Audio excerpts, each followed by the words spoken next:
السلام عليكم ورحمة الله وبركاته.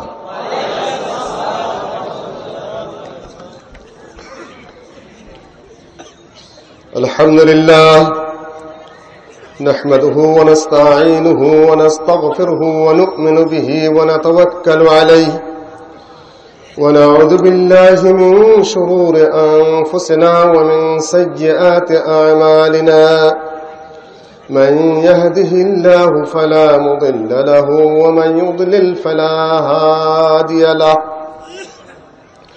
وأشهد أن لا إله إلا الله وحده لا شريك له وأشهد أن محمدا عبده ورسوله أما بعد فإن خير الحديث كتاب الله وخير الهدي هدي محمد صلى الله عليه وسلم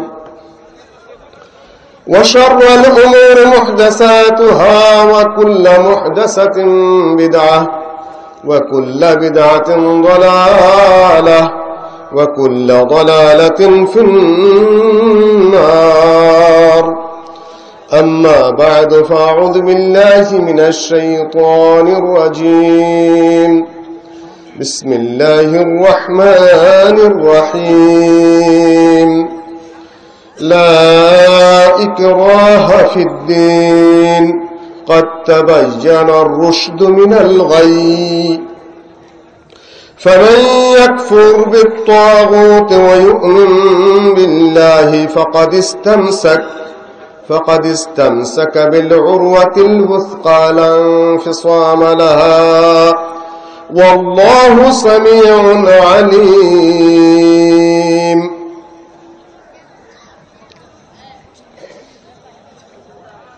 সম্মানিত বন্ধুবর সভাপতি সাহেব শেখ হারুন হুসাইন, প্রখ্যাত আলেম এবং বিশিষ্ট সংগঠক, ইসলামী সংগঠক, ছোট ভাই পরিচালক, দেশ বরেণ্য আলেম এবং বক্তা ভাই কফিল উদ্দিন, আমার আগে শেষে শেখ শাহাদত, পিছনে আবুল কালাম মাদানী বসে আছেন, যদিও উনি সুযোগ পেয়েছেন কিনা জানি না। আর এখানেই পাশে এসে শুনলাম আমার উস্তাদ শেখ আবুল কাসেম রহমানী সাহেবের বাড়ি এখানে। ওনার কাছে আমি কিছুদিন পড়েছিলাম মিশকাতুল মাসাবির প্রথম দিকে। খুশি হলাম যে সেই তাদের মতো আলেম তারা এখন হয় না। আমরা বক্তব্য দেই, আলোচনা করি, ওয়াজ নসিহত করি, কিন্তু তারা আমাদের সাথে বহু অনেক বড় আলেম, আল্লামা। তারা তাদের আশপাশে বসার মতো যোগ্যতা আমাদের নাই, এটা আমাদের মেনে নিতে হবে। হয়তো অত বক্তৃতা করতে পারতেন না, সেটা অন্য জিনিস। সে ওস্তাদের বাড়ির কাছে আসতে পেরে নিজেকে ধন্য মনে করছি। আরো অবাক লাগছে যে এই দেশের আনাচে কানাচে বিভিন্ন জায়গায় কোরআন এবং সহিহ হাদিস পন্থী মানুষ যে কত আছে। আমরা রাফ হিসাবে 2.5 কোটি 3 কোটি বলি, কেউ কেউ বলেন এটার মধ্যে অতিরঞ্জন আছে। আসলে বোধহয় অতিরঞ্জন নয়, খুঁজলে দেখা যাবে যে প্রচুর মানুষ কোরআন পন্থী, সহিহ হাদিস পন্থী। আর দাওয়াতি কাজ এতই বেড়ে যাচ্ছে, আল্লাহর শুকরিয়া, দাওয়াতি কাজ এতই ছড়ে যাচ্ছে যে যেখানেই যাচ্ছি, কোন একটা মসজিদে গেলেই বোঝা যায় যে 10, 20, 50 জন মানুষ গোপনে গোপনে কোরআন এবং সহিহ হাদিস পন্থী হয়ে গেছে। এবং সেটা শুধু এই দেশে নয়, সারা বিশ্বে। আমেরিকায় বলেন, ব্রিটেনে বলেন, অস্ট্রেলিয়ায় বলেন, কানাডায় বলেন, দাওয়াত এতভাবে ছড়ে যাচ্ছে, সহিহ হাদিসের দাওয়াত। ভাইয়ের সাথে আলোচনা হলো, মেয়ে বিয়ে দিয়েছেন, তিনি ওই দেশে গিয়ে সালাফি আকীদা গ্রহণ করেছেন। আমার ভাগনা মানে স্ত্রীর পক্ষের কানাডায় এয়ার স্পেস ইঞ্জিনিয়ারিং পড়তে গিয়ে সেইখানে গিয়ে দাওয়াত পেয়ে আলহামদুলিল্লাহ আকীদা আমল এতটা দাঁড়িয়ে একেবারে নাভি পর্যন্ত বেষ্টিত, বাবা মাকে পর্যন্ত পথে নিয়ে এসেছে। দাওয়াতি কাজ ছড়ছে আলহামদুলিল্লাহ। হাদিসে এসেছে, মুসনাদ আহমদের হাদিস,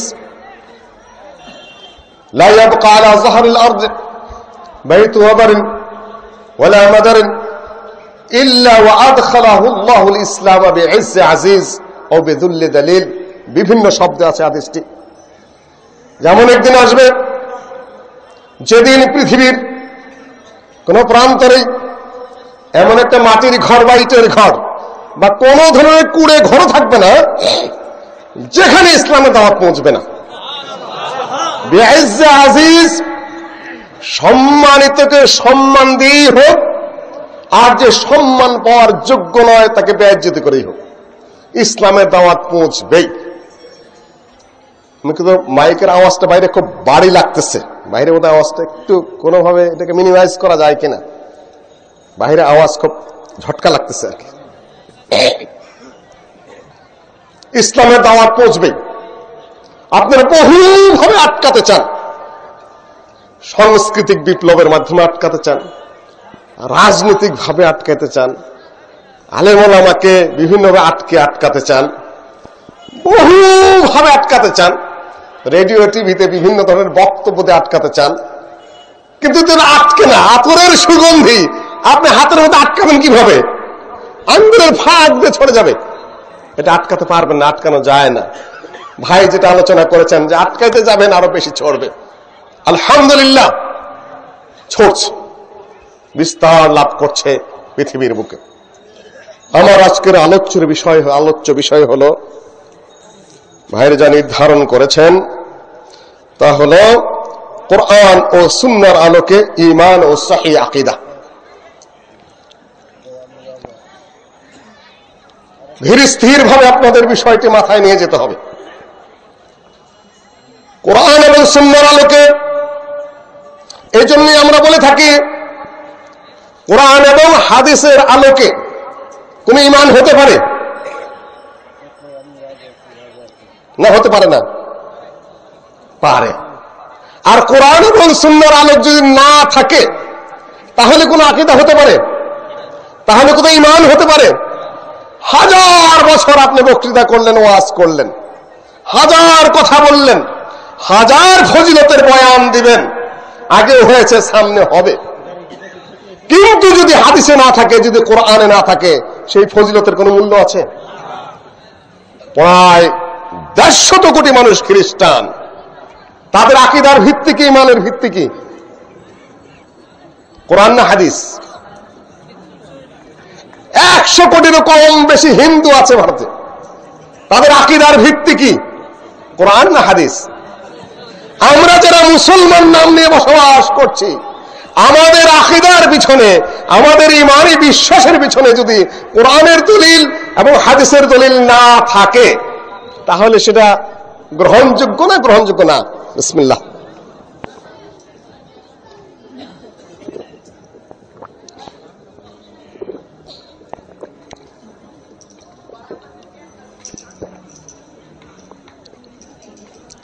ঈমান, যাতা বলবেন, যাতা ব্যাখ্যা দিবেন, খামাখা সুবহানাল্লাহ সুবহানাল্লাহ বলতে থাকবেন, এটার কোনো অর্থ নেই যদি তার পিছনে কোরআনের আয়াত না থাকে, যদি তার পিছনে হাদিসের দলিল না থাকে। এই জিনিসটাই ভাইয়েরা বোধহয় প্রথম ক্লিয়ার করেছেন, কোরআন এবং হাদিসের আলোকে ঈমান এবং আকীদা। আর এখানে রাত্রি যে জাগরণ করে যা আলোচনা শুনবো, তা যদি কোরআন এবং হাদিসের ভিত্তিতেই না হয় তাহলে সময় নষ্ট করার দরকারটা কি? কোনো দরকার নেই। এই বিষয়টা আমাদের মাথায় নেই।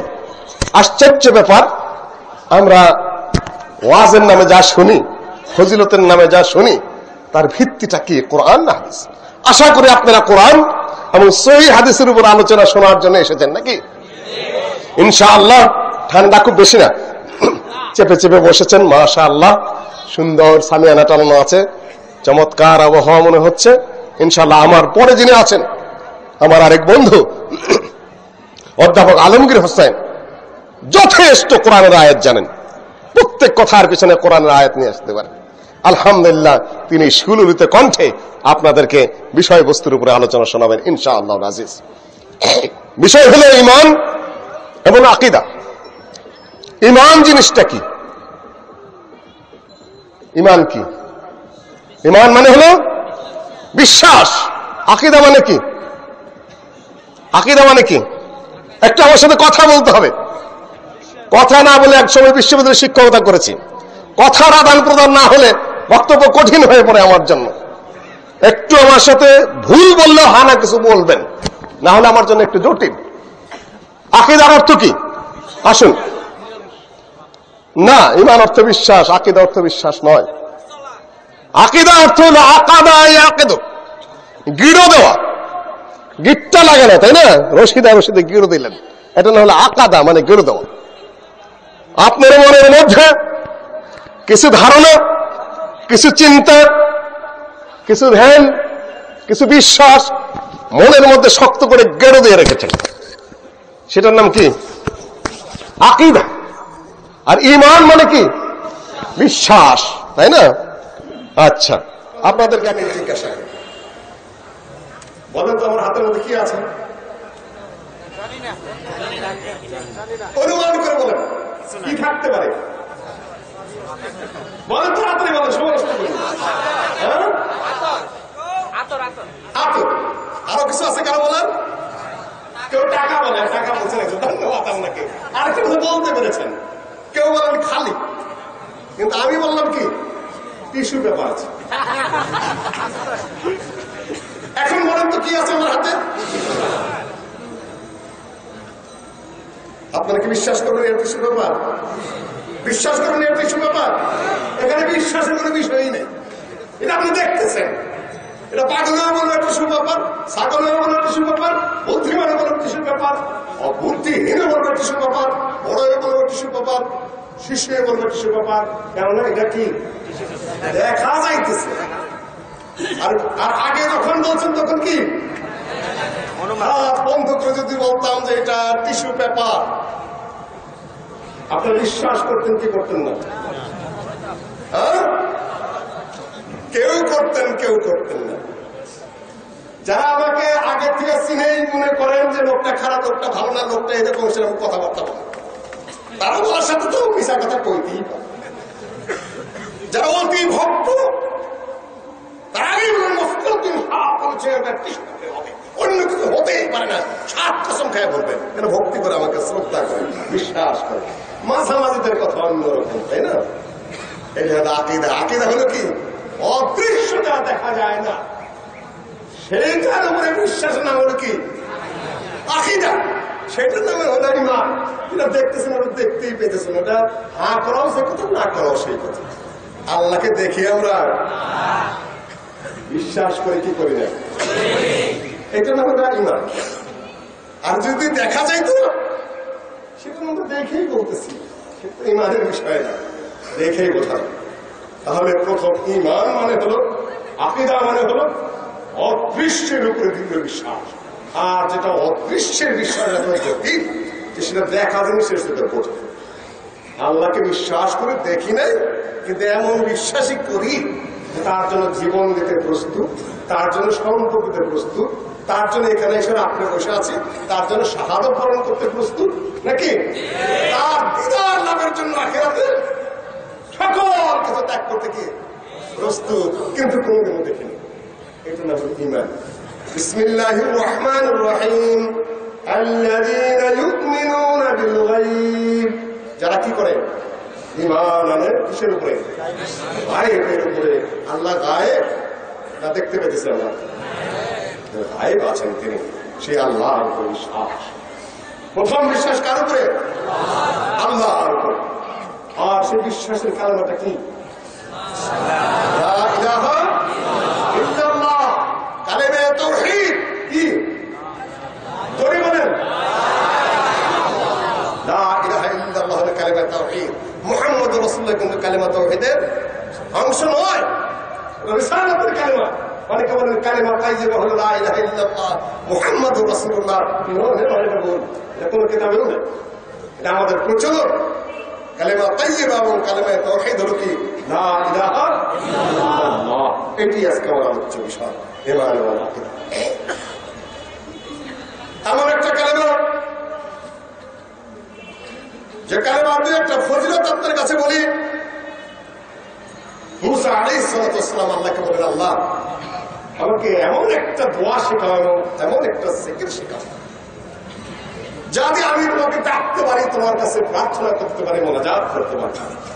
আল্লাহ পাক করে দিলেন লা ইলাহা ইল্লাল্লাহ। মুসা আলাইহিস সালাম তো সাহসী মানুষ, আল্লাহর সামনে খালি বিতর্ক করে, তার অভ্যাস, এটা মহব্বতের বিতর্ক, সাহসের বিতর্ক। আমারও বেশ কিছু ছাত্র আছে, কেউ কেউ কথা বলতে সাহস পায় না, কেউ কেউ অর্ধেক কথা মিনি মিনিয়ে বলে, কেউ কেউ সাহসিকতার সাথে বলে, তাদের কাছে আমি একটু উপকৃত হয়ে বেশি। মুসা আলাইহিস সালাম বলে, আল্লাহ আমি এত শখ করে একটি স্পেশাল কালেমা চাইলাম তোমার কাছে, আর তুমি লা ইলাহা ইল্লাল্লাহর কথা বলে দিলা। এই লা ইলাহা ইল্লাল্লাহ তো সবাই করে, কুল্লু ইবাদাতি ইয়াকুলু লা ইলাহা ইল্লাল্লাহ। আল্লাহ বলেন, মুসা সবাই পড়ে বলেই এর মর্তবা তুমি বুঝলে না? লা ইলাহা ইল্লাল্লাহ এমন একটি কালেমা, আসমান জমিনে যত কিছু আছে আল্লাহ ছাড়া, সাত আসমানের মধ্যে যা কিছু আছে আল্লাহ ছাড়া, সাত তবকা জমিনের মধ্যে আছে যা কিছু আল্লাহ ছাড়া, সকল কিছু যদি এক পাল্লায় তোলা হয়, আর কালেমা লা ইলাহা ইল্লাল্লাহ যদি এক পাল্লায় তোলা হয়, কালেমা লা ইলাহা ইল্লাল্লাহ পাল্লা হয়ে যাবে। নূহ আলাইহিস সালাম তার ছেলেকে ডেকে বললেন, এ বান্দা, এ ছেলে শুনো, একটা লা ইলাহা ইল্লাল্লাহ পড়ো। বললে কি হবে? নূহ আলাইহিস সালাম বললেন, এমন একটা কালেমা যেটা সাত আসমান জমিনে যা কিছু আছে সবকিছু যদি এক পাল্লায় তোলা হয়, আর এক পাল্লায় যদি লা ইলাহা ইল্লাল্লাহ তোলা হয়, তাহলে লা ইলাহা ইল্লাল্লাহ পাল্লা হয়ে যাবে। তিরমিজিতে হাদিস রয়েছে, আরো অন্যান্য কিতাবে রয়েছে, ইউসাফু বিরাজুলিন মিন উম্মতি ইয়াউমাল কিয়ামা, কিয়ামতের দিন আমার উম্মতের একটি বান্দাকে তার সামনে গিয়ে চিৎকার করা হবে, এই বান্দা তোর আমলনামা নিয়ে যা। ইউসাফু বিরাজুলিন মিন উম্মতি, আমার উম্মতের বান্দাকে ডেকে বলা হয়, বান্দা তোর আমলনামা নে। হাসরের মাঠ, হাসর মানে হলো জমা হওয়া, তারপরে দিবে হাতে পড়বে আমলনামা, তারপরে আল্লাহ পাক আড়ালে নিয়ে যে হিসাব করবেন, আমলনামা আগে হাতে পড়বে। 99 সিজিল্লা, 99টা দপ্তর, এক একটা দপ্তর মাবদুল বাসার, এই কামর জরিপ থেকে পূর্ব দিকে যদি কোনো বাড়ি ঘর না থাকতো তাহলে চোখের দৃষ্টি 5 মাইল পর্যন্ত যেত, 3 mile 4 mile 5 mile, 1 mile 2 mile তো যাইতে। এক একটা আমলনামার দৈর্ঘ্য এবং প্রস্থ হলো চক্ষু যত দূর যায় অত দূর। 99টা এরকম দপ্তর সামনে আল্লাহ পাক পেশ করবেন, তার মধ্যে শুধু পাপ আর পাপ আর পাপ, গুনাহ আর গুনাহ আর গুনাহ। আল্লাহ পাক বান্দাকে জিজ্ঞাসা করেন, বান্দা আসসালামু আলাইকা কাতাবাতি, আমার কিরামান কাতিবিন যারা পৃথিবীতে আমলনামা লিখেছে তারা কি তোমার উপর কোন জুলুম করেছে, অন্যায় করেছে? এখনকার মামলা সাক্ষীবাদীর মতো নয়, ভাড়া করে নিয়ে গেলেন, হায়ার করে নিয়ে গেলেন, যা মনে তাই করলো, যার গায়ের শক্তি আছে, অর্থ আছে, রায় বাই করে নিয়ে এলো, দুর্বল মারা গেল, সবল রায় বাই করে নিয়ে এসে আরো মরার উপর খাড়ার গা দিয়ে দিল। আল্লাহ পাক ওপেন বিচারের মাঠে বললেন, বান্দা তোর আমলনামার দিকে তুই তাকে বল, এই যে 99টা দপ্তর তোর পাপে ভরা, এর মধ্যে আমার কিরামান কাতিবিন যারা লিখেছিল তারা কি কোনো অন্যায় তোর উপর করেছে? আর জালামা, তোমাকে কোনো ভুল করেছে, অন্যায় করেছে লিখতে? বান্দা বলবে, না, আমি যা দেখতে পাচ্ছি সবগুলো আমি করেছি, কোনো ভুল করে নাই লেখা। আল্লাহ পাক তখন আত্মপক্ষ সমর্থন করার সুযোগ দিলেন। এখন যে কোর্টে আত্মপক্ষ সমর্থন করে সব তো খেয়াল, আসলে তো সুযোগ দেওয়া না, একটা নিয়ম মানা আর কি, যারা মারতে চায় তারা মারে। যেটা প্রহসন আর কি অনেক ক্ষেত্রে, কেন যে সকল বিচারকরা বিচার করে তারা ইসলামের দৃষ্টিতে অনেকেই সাক্ষী হওয়ার যোগ্য। পরিষ্কার কথা, ইসলামের বিচার ব্যবস্থা নিয়ম রয়েছে, যে জজ হতে পারে তার কি গুণ থাকতে হবে, এমনকি ইমাম বুখারীর হাদিস তারা বলেছেন, হাদিস আনতে গেছে কয়েক মাসের পথে, একটা হাদিস সংগ্রহ করতে গেছে, ওনার কাছে একটা হাদিস আছে। সেই লোকটা একটা এর মধ্যে আপনার কি বলেন কাঠার মধ্যে কি যেন নিয়ে ঘোড়াটাকে এবার ধরেছে, যাতে ঘোড়াটা খাইতে আসছে। ঘোড়াটা মনে করেছে ওই ঝুড়িটার মধ্যে কাঠার মধ্যে সময় মুখ আছে, কালে গেছে। ঘোড়াটা কাছে আসছে যখন গলার মতো রসিদে আটকে গেছে। মুহাদ্দিস সাহেব দেখলেন ইনি হলেন হাদিসের ওস্তাদ, এনার কাছ থেকে হাদিস নিব। যে দেখে যে কাঠার মধ্যে চাউল নেই, চাউল নেই, কিচ্ছু না, ঘোড়াটাকে ধরার জন্য ধোকা দিয়েছে। ফিরে চলে আসলেন, মিথ্যাবাদীর কাছ থেকে হাদিস নিতে পারি, ঘোড়াকে ধোকা দিয়েছে। ইসলামের বিচার ব্যবস্থা যে সকল কাজীরা জাজেরা যে সকল বিচার টিচার করেন, যা পত্র পত্রিকায় দেখি যা চরিত্র অনেকে, সবার কথা বলবো না, সামান্য সাক্ষীর দুরস্থান, ফালতু একটা মুসলমান হওয়ার অধিকার তাদের নেই। এতটাই অযোগ্য, এতটাই অপদার্থ। কোন দায় দায়িত্ব আমি নিজে কাঁধে নিব, আপনাদের কোনো চিন্তার কারণ নেই। কেউ যদি চ্যালেঞ্জ করতে আসে দেখা যাবে সময় মতো, যা হবার হোক, আপনাদের ভয় পাওয়ার কিছু নেই, বদল হতে হবে। আমি তো বলছিলাম আল্লাহ পাক সত্যিকার পক্ষে আত্মপক্ষ সমর্থন করার সুযোগ দেবেন। আলাকা হাসানা মহজুদ বান্দা, তোর কাছে কোন নেকি আছে না, ওজোর পেশ করার মতো কিছু আছে, আত্মপক্ষ সমর্থন কর। বান্দা এই মুহূর্তে ভয় পেয়ে যাবে, ভয় পেয়ে যাবে। এখন তার উপায় নেই। বান্দা বলে ইয়া রাব্বুল আলামিন, আমার আত্মপক্ষ সমর্থন করার মতো কিছু আমার কাছে নাই। এই সময় বান্দাকে হতচকিত হয়ে পড়বে, হত বিহব্ব হয়ে পড়বে, ভয় অস্থির হয়ে পড়বে। তখন আল্লাহ পাক বলবেন, আলিয়াওয়ালা তুসলাম, বান্দা তুই তোর আমলের কি আছে জানিস না, আজকে তোর উপর জুলুম করা হবে না, আমার কাছে তোর একটা আমল আছে। যশ সবাই বলবে কোনদিন আপনাকে ছেড়ে দেওয়ার জন্য, সাক্ষীরা কোনদিন বলবে, বাদী কোনদিন বলবে তোমার একটা ভালো দিক আছে, ততটা আটকে কেন। আর এখন এগুলা যে আছে, যশ সব যদি কখনো জামিনের দিকে যায়, সেগুলা যে জালেম রে ভাই, 10টা পেস লাগাই দেয় একটা ভালো মানুষ আটকে দেয়। জাহান্নামের কোন ভিতরে যাবে, এগুলা জাহান্নামের কোন নিচতলাইতে যাবে। এই সকল মিথ্যাবাদী আক্রমণীরা যারা মানুষের অত্যাচার করে, জুলুম করে, পেস লাগিয়ে দেয়, ভালো মানুষকে আটকে দেয়, তারা জাহান্নামের কোন জায়গায় যাবে, আল্লাহর আদালতে জাহান্নামে যাওয়ার জন্য প্রস্তুত হও। পরিষ্কার অত সোজা নয় পৃথিবী।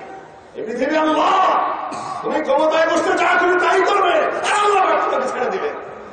কেমন তো এই জন্যই হবে, হাসর তো এই জন্যই, জান্নাত জাহান্নামের ফাসাদ এই জন্যই। পৃথিবীতে কত বাটপারি করবে, কত পায়জামি করবে, কত জুলুম করবে, কত অত্যাচার করবে, কত ক্ষমতার বাহাদুরি দেবে, তোমাকে পানিশমেন্ট দিতে হবে না। কিয়ামতে এর জন্যই। কাজে কারো দুঃখের কিছু নেই, ইমানদারের দুঃখের কিছুই নেই। আর তিনি উপার্জন করে গেলেন, ওর মাথায় পাপের বোঝা দিলেন।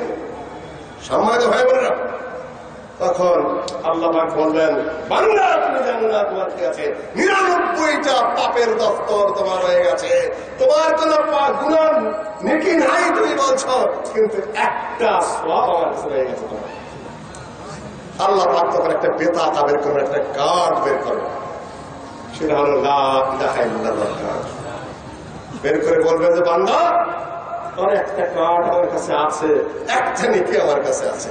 বান্দা বলবে এই 99টা পাপের দপ্তরের সামনে এই ছোট একটা কার্ড আমার কোন কাজে লাগে? আল্লাহ বলে যে বান্দা দেখ কোন কাজে লাগে। 99 দপ্তর পাপের মোকাবেলায় আল্লাহ বলেন লা ইলাহা ইল্লাল্লাহ একটা কার্ড বাড়ি হয়ে গেলে বান্দা মুক্তি পেয়ে। লা ইলাহা ইল্লাল্লাহ আপনারা পড়েন না? পড়েন? তাহলে সবাই পেয়ে যাবো নাকি? সমস্যা আছে? সমস্যা আছে? আমার বক্তব্যের সমস্যার কথা বলছি না, আপনার কালেমার মধ্যে সমস্যা আছে কিনা। সবাই তুমি এটা কোথায় রাখছিলাম? কালেমার মধ্যে সমস্যা আছে, সেইটার মধ্যে আমি আসতেছি। সহিহ কোরআন এবং সহিহ হাদিস আলোকে ঈমান, আল্লাহর উপর ঈমান। ঈমানের কয় অংশ? লা ইলাহা ইল্লাল্লাহ, কয়টা অংশ? এক অংশ হলো লা ইলাহা, আরেক অংশ কি ইল্লাল্লাহ। লা ইলাহা অর্থ কি? লা ইলাহা অর্থ কি?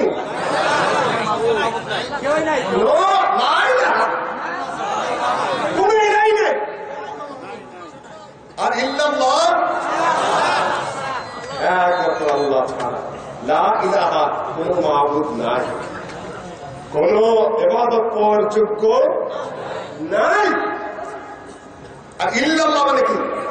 শুধুমাত্র একমাত্র আল্লাহ। কয় ভাগ?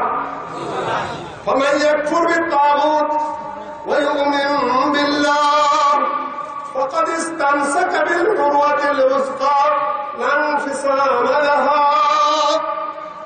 এটাই হলো এটার তাফসীর। আর এই আয়াতের তাফসীর হলো আমার এই কথা,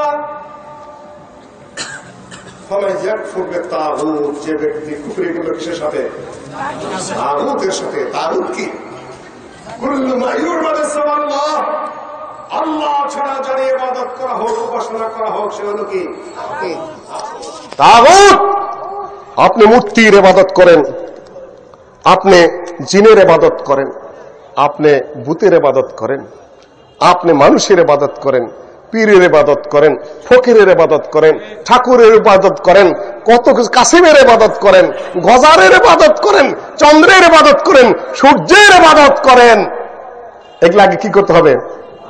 লা ইলাহা নাই, মূর্তি নেই, কোন দেবদেবী নেই, কোন পীর নেই, কোন ফকির নেই, কোন ঠাকুর নেই, চন্দ্র নেই, সূর্য নেই, গ্রহ নেই, নক্ষত্র নেই, কাসিম নেই, গজার নেই, কবর নেই, মাজার নেই, কিচ্ছু নাই।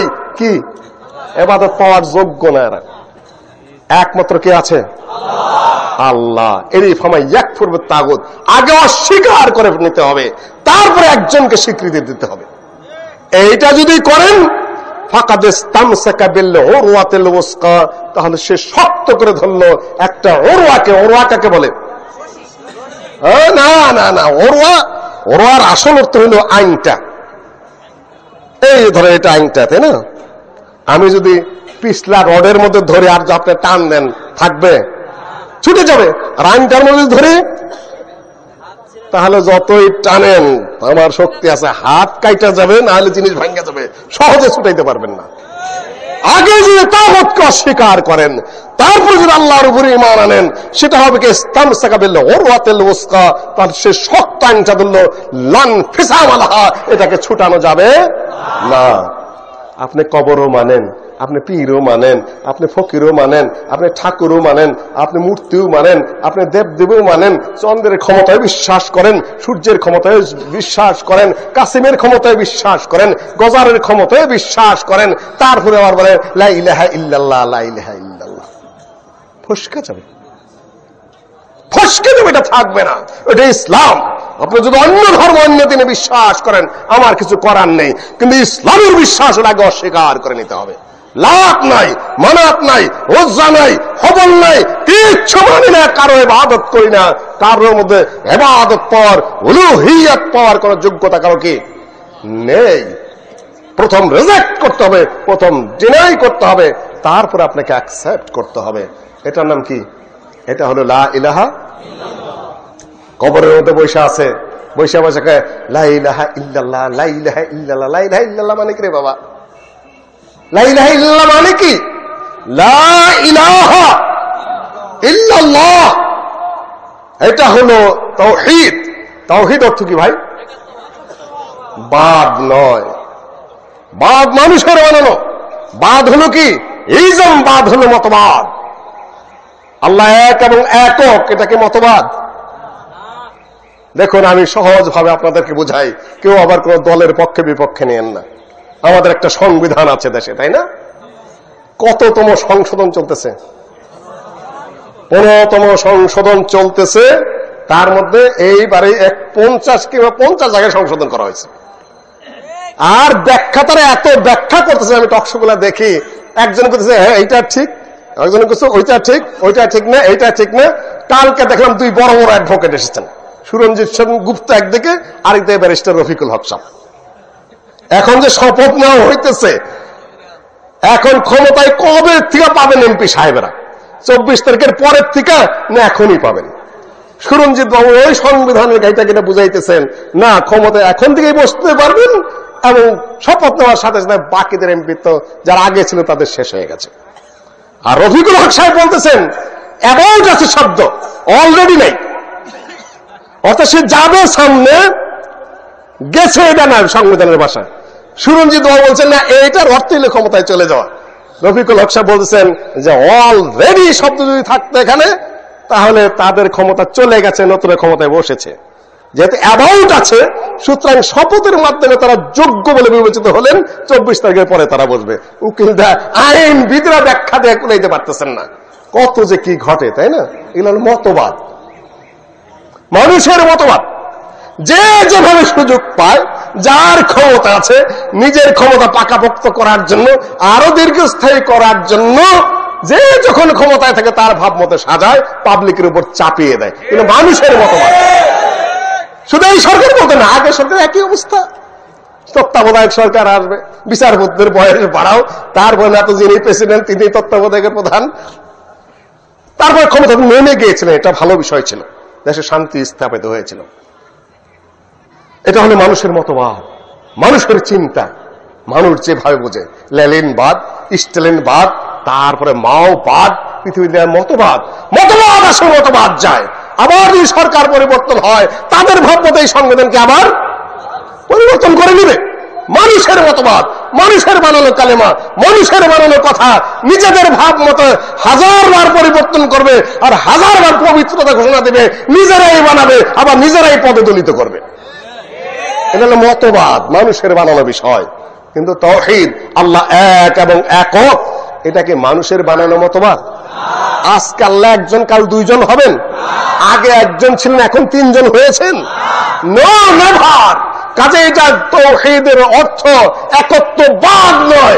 আল্লাহ এক এবং একক, তিনি এক এবং একক ছিলেন, আছেন, থাকবেন না। সামনে ইলেকশনে যদি আল্লাহ তাআলা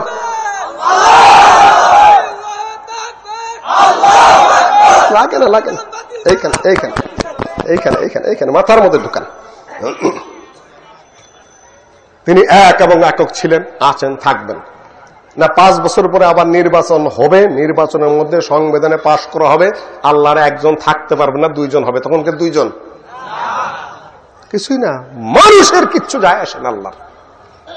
আল্লাহ এক, একক, ছিলেন, আছেন, থাকবেন। এর কোনো পরিবর্তন নেই, পরিবর্ধন নেই, লয় নেই, ক্ষয় নেই। কোরআনের মধ্যে বাড়ানো কমানো যায়? কয়বার বাড়াইছে কোরআনের মধ্যে? কয়বার বাড়ানো হয়েছে কোরআন? কয়বার কমানো হয়েছে? কেন? আপনারা কামারজুরির মানুষরা এখানে একটা করেন, কিংবা পার্লামেন্টে যদি বলা হয় কোরআনের মধ্যে একটু বাড়াইতে হবে, কমাইতে হবে, পারা যাবে? পারা যাবে না। ইসলাম কোনো মতবাদ নয়, তাওহীদ কোনো মতবাদ নয়। ওটা আল্লাহর কাছে অকাট্যভাবে আছে, থাকবে। পরিবর্ধনের কোন সুযোগ কোরআনের মধ্যে নেই, ছিল না কোনদিন, থাকবেও না। এটা মতবাদ নয়। এটা যে আপনি মানেন না সেটা আপনার ব্যর্থতা, আপনি বাস্তবায়ন করেন না সেটা আপনার ব্যর্থতা, আপনি কার্যকর করতে পারছেন না, এড়িয়ে চলছেন, সেটা আপনি অপদার্থ, আপনি বেওকুফ, আপনি নাদান, আপনি জাহেল, আপনি ভালো জিনিসটা গ্রহণ করতে পারেন নাই। আর অর্থ এই নয় যে কোরআন মতবাদ এটা একজন আনবে যাবে। এই জন্য খ্রিস্টানরা পর্যন্ত স্বীকার করতে বাধ্য হয়েছে, probably in the world there is no other book which has remained 12 centuries so pure a text. বিশ্বের বুকে কোরআন ছাড়া, উইলিয়াম মুর বলতেছেন লাইফ অফ মুহাম্মদের ভূমিকায়, পৃথিবীতে কোরআন ছাড়া এমন কোন গ্রন্থ নাই যেটা শত শত বছর যাবৎ এরকম অবিকৃত অবস্থায় অ্যাজ ইট ইজ রয়ে গেছে, প্রথম যা ছিল তাই। একটা অক্ষর, একটা শব্দ, একটা বাক্য কোথাও কমানো বাড়ানো সম্ভবপর হয়েছে? আপনি গ্রহণ করতে পারেন নাই, সেটা আপনার ব্যর্থতা। আমি যা বলছিলাম, ফামাই ইউমিন বিল্লাহ ফামাই ইয়াকফুর বিত-তাগুত ওয়া ইউমিন বিল্লাহ ফাকাদ ইসতামসাকা বিল উরওয়াতিল উসকা লা ইনফিসামা লাহা। এইভাবে যদি আপনি ধরেন তাহলে কি হবে? আপনার ঈমানকেও ছুটাতে পারবেন না। আর বুঝতেই যদি ভুল থাকে, প্রথমে বুঝতেই যদি ভুল থাকে, আমি কিস্সাটা মাঝে মধ্যে বলে থাকি যে আমাদের ঢাকার মেয়র সাহেব ছিলেন হানিফ সাহেব, আহলে হাদিস মানুষ। ওনার শ্বশুর ছিলেন মাজেদ সর্দার সাহেব। উনি আর মুসলিম লীগ পন্থী ছিলেন, জামাইকে খুব বেশি সাপোর্ট মাঝে মধ্যে দিতেন না। যাই হোক, কিন্তু সবাই মানত এই মাজেদ সরকার সাহেবের। জমিয়তে আহলে হাদিসের ভাইস প্রেসিডেন্ট ছিলেন। সরকার পর্যন্ত তাকে খুব সম্মান করত। আগে তো সম্মান বোধ ছিল, এখন তার সম্মান নাই। কে মুরব্বী, কে ছোট, কে বড়, ও আমার দল করে না, কাজে কিচ্ছু না। আমার বাপের বয়স হোক বা দাদার বয়স হোক, কিছু অশ্রাব্য কথাবার্তা বলে দিলাম, কিছু যায় আসে না। আদব আখলাক ধুয়ে মুছে পরিষ্কার। আর শিখাচ্ছে। আমি অনুরোধ করবো রাজনৈতিক নেতৃবৃন্দকে, থামান ছেলেদেরকে, যে যে দলমতই করেন, কে বড় কে ছোট, কার বয়স কি, আদব আখলাক ধ্বংস করবেন না। পার্লামেন্টে বসে বসে সকল কথাবার্তা কিছু কিছু মানুষের শুনে ওরকম জঘন্যতম কথা বস্তির খারাপ মহিলারা বলে না। কি বানিয়ে ফেলতেছেন দেশটাকে আপনারা। জাতীয় চরিত্র ধ্বংস করার দায় দায়িত্ব তো আপনাদের দেওয়া হয় নাই। মর্যাদা কথা বলবেন, ভদ্র কথা বলবেন, আইন মেপে কথা বলবেন, প্রয়োজনের কথা বলবেন, অকথ্য অশ্রাব্য কথা বলে দেশের সম্পদ নষ্ট করবেন না। আপনাদেরকে আমি শিখাতে হবে। আমাদের আপনাদের কাছ থেকে আমরা শিখবো, এটা চেয়েছিলাম, কিন্তু শিখাতে ব্যর্থ হচ্ছেন আপনারা। আমি বলছিলাম সে মাজেদ সর্দার সাহেব তখন সম্মান করত সরকারকে। কোন একটা কথা যদি মাজেদ সর্দার সাহেব বলতেন, পুরান ঢাকাতে সরকার মেনে নিত। একবার সেই যুগের পাইপ, খাওয়ার পানির পাইপ আর ওই পেশাব পায়খানার পাইপ, দুই পাইপ ছিদ্র এক হয়ে গেছিল। বংশালের বাসীরা বলল, সর্দার সাহেব একটু উপরে কয়ে দেন না, যাতে একটু পাইপটা মেরামত করে দেওয়া যায়। রসিক লোক ছিলেন এনে, হাউকাউ করা কিলা, একই কোম্পানির পাইপ তো দুইটা, কিছুদিন একসাথে মিলেমিশে থাকবার দাও।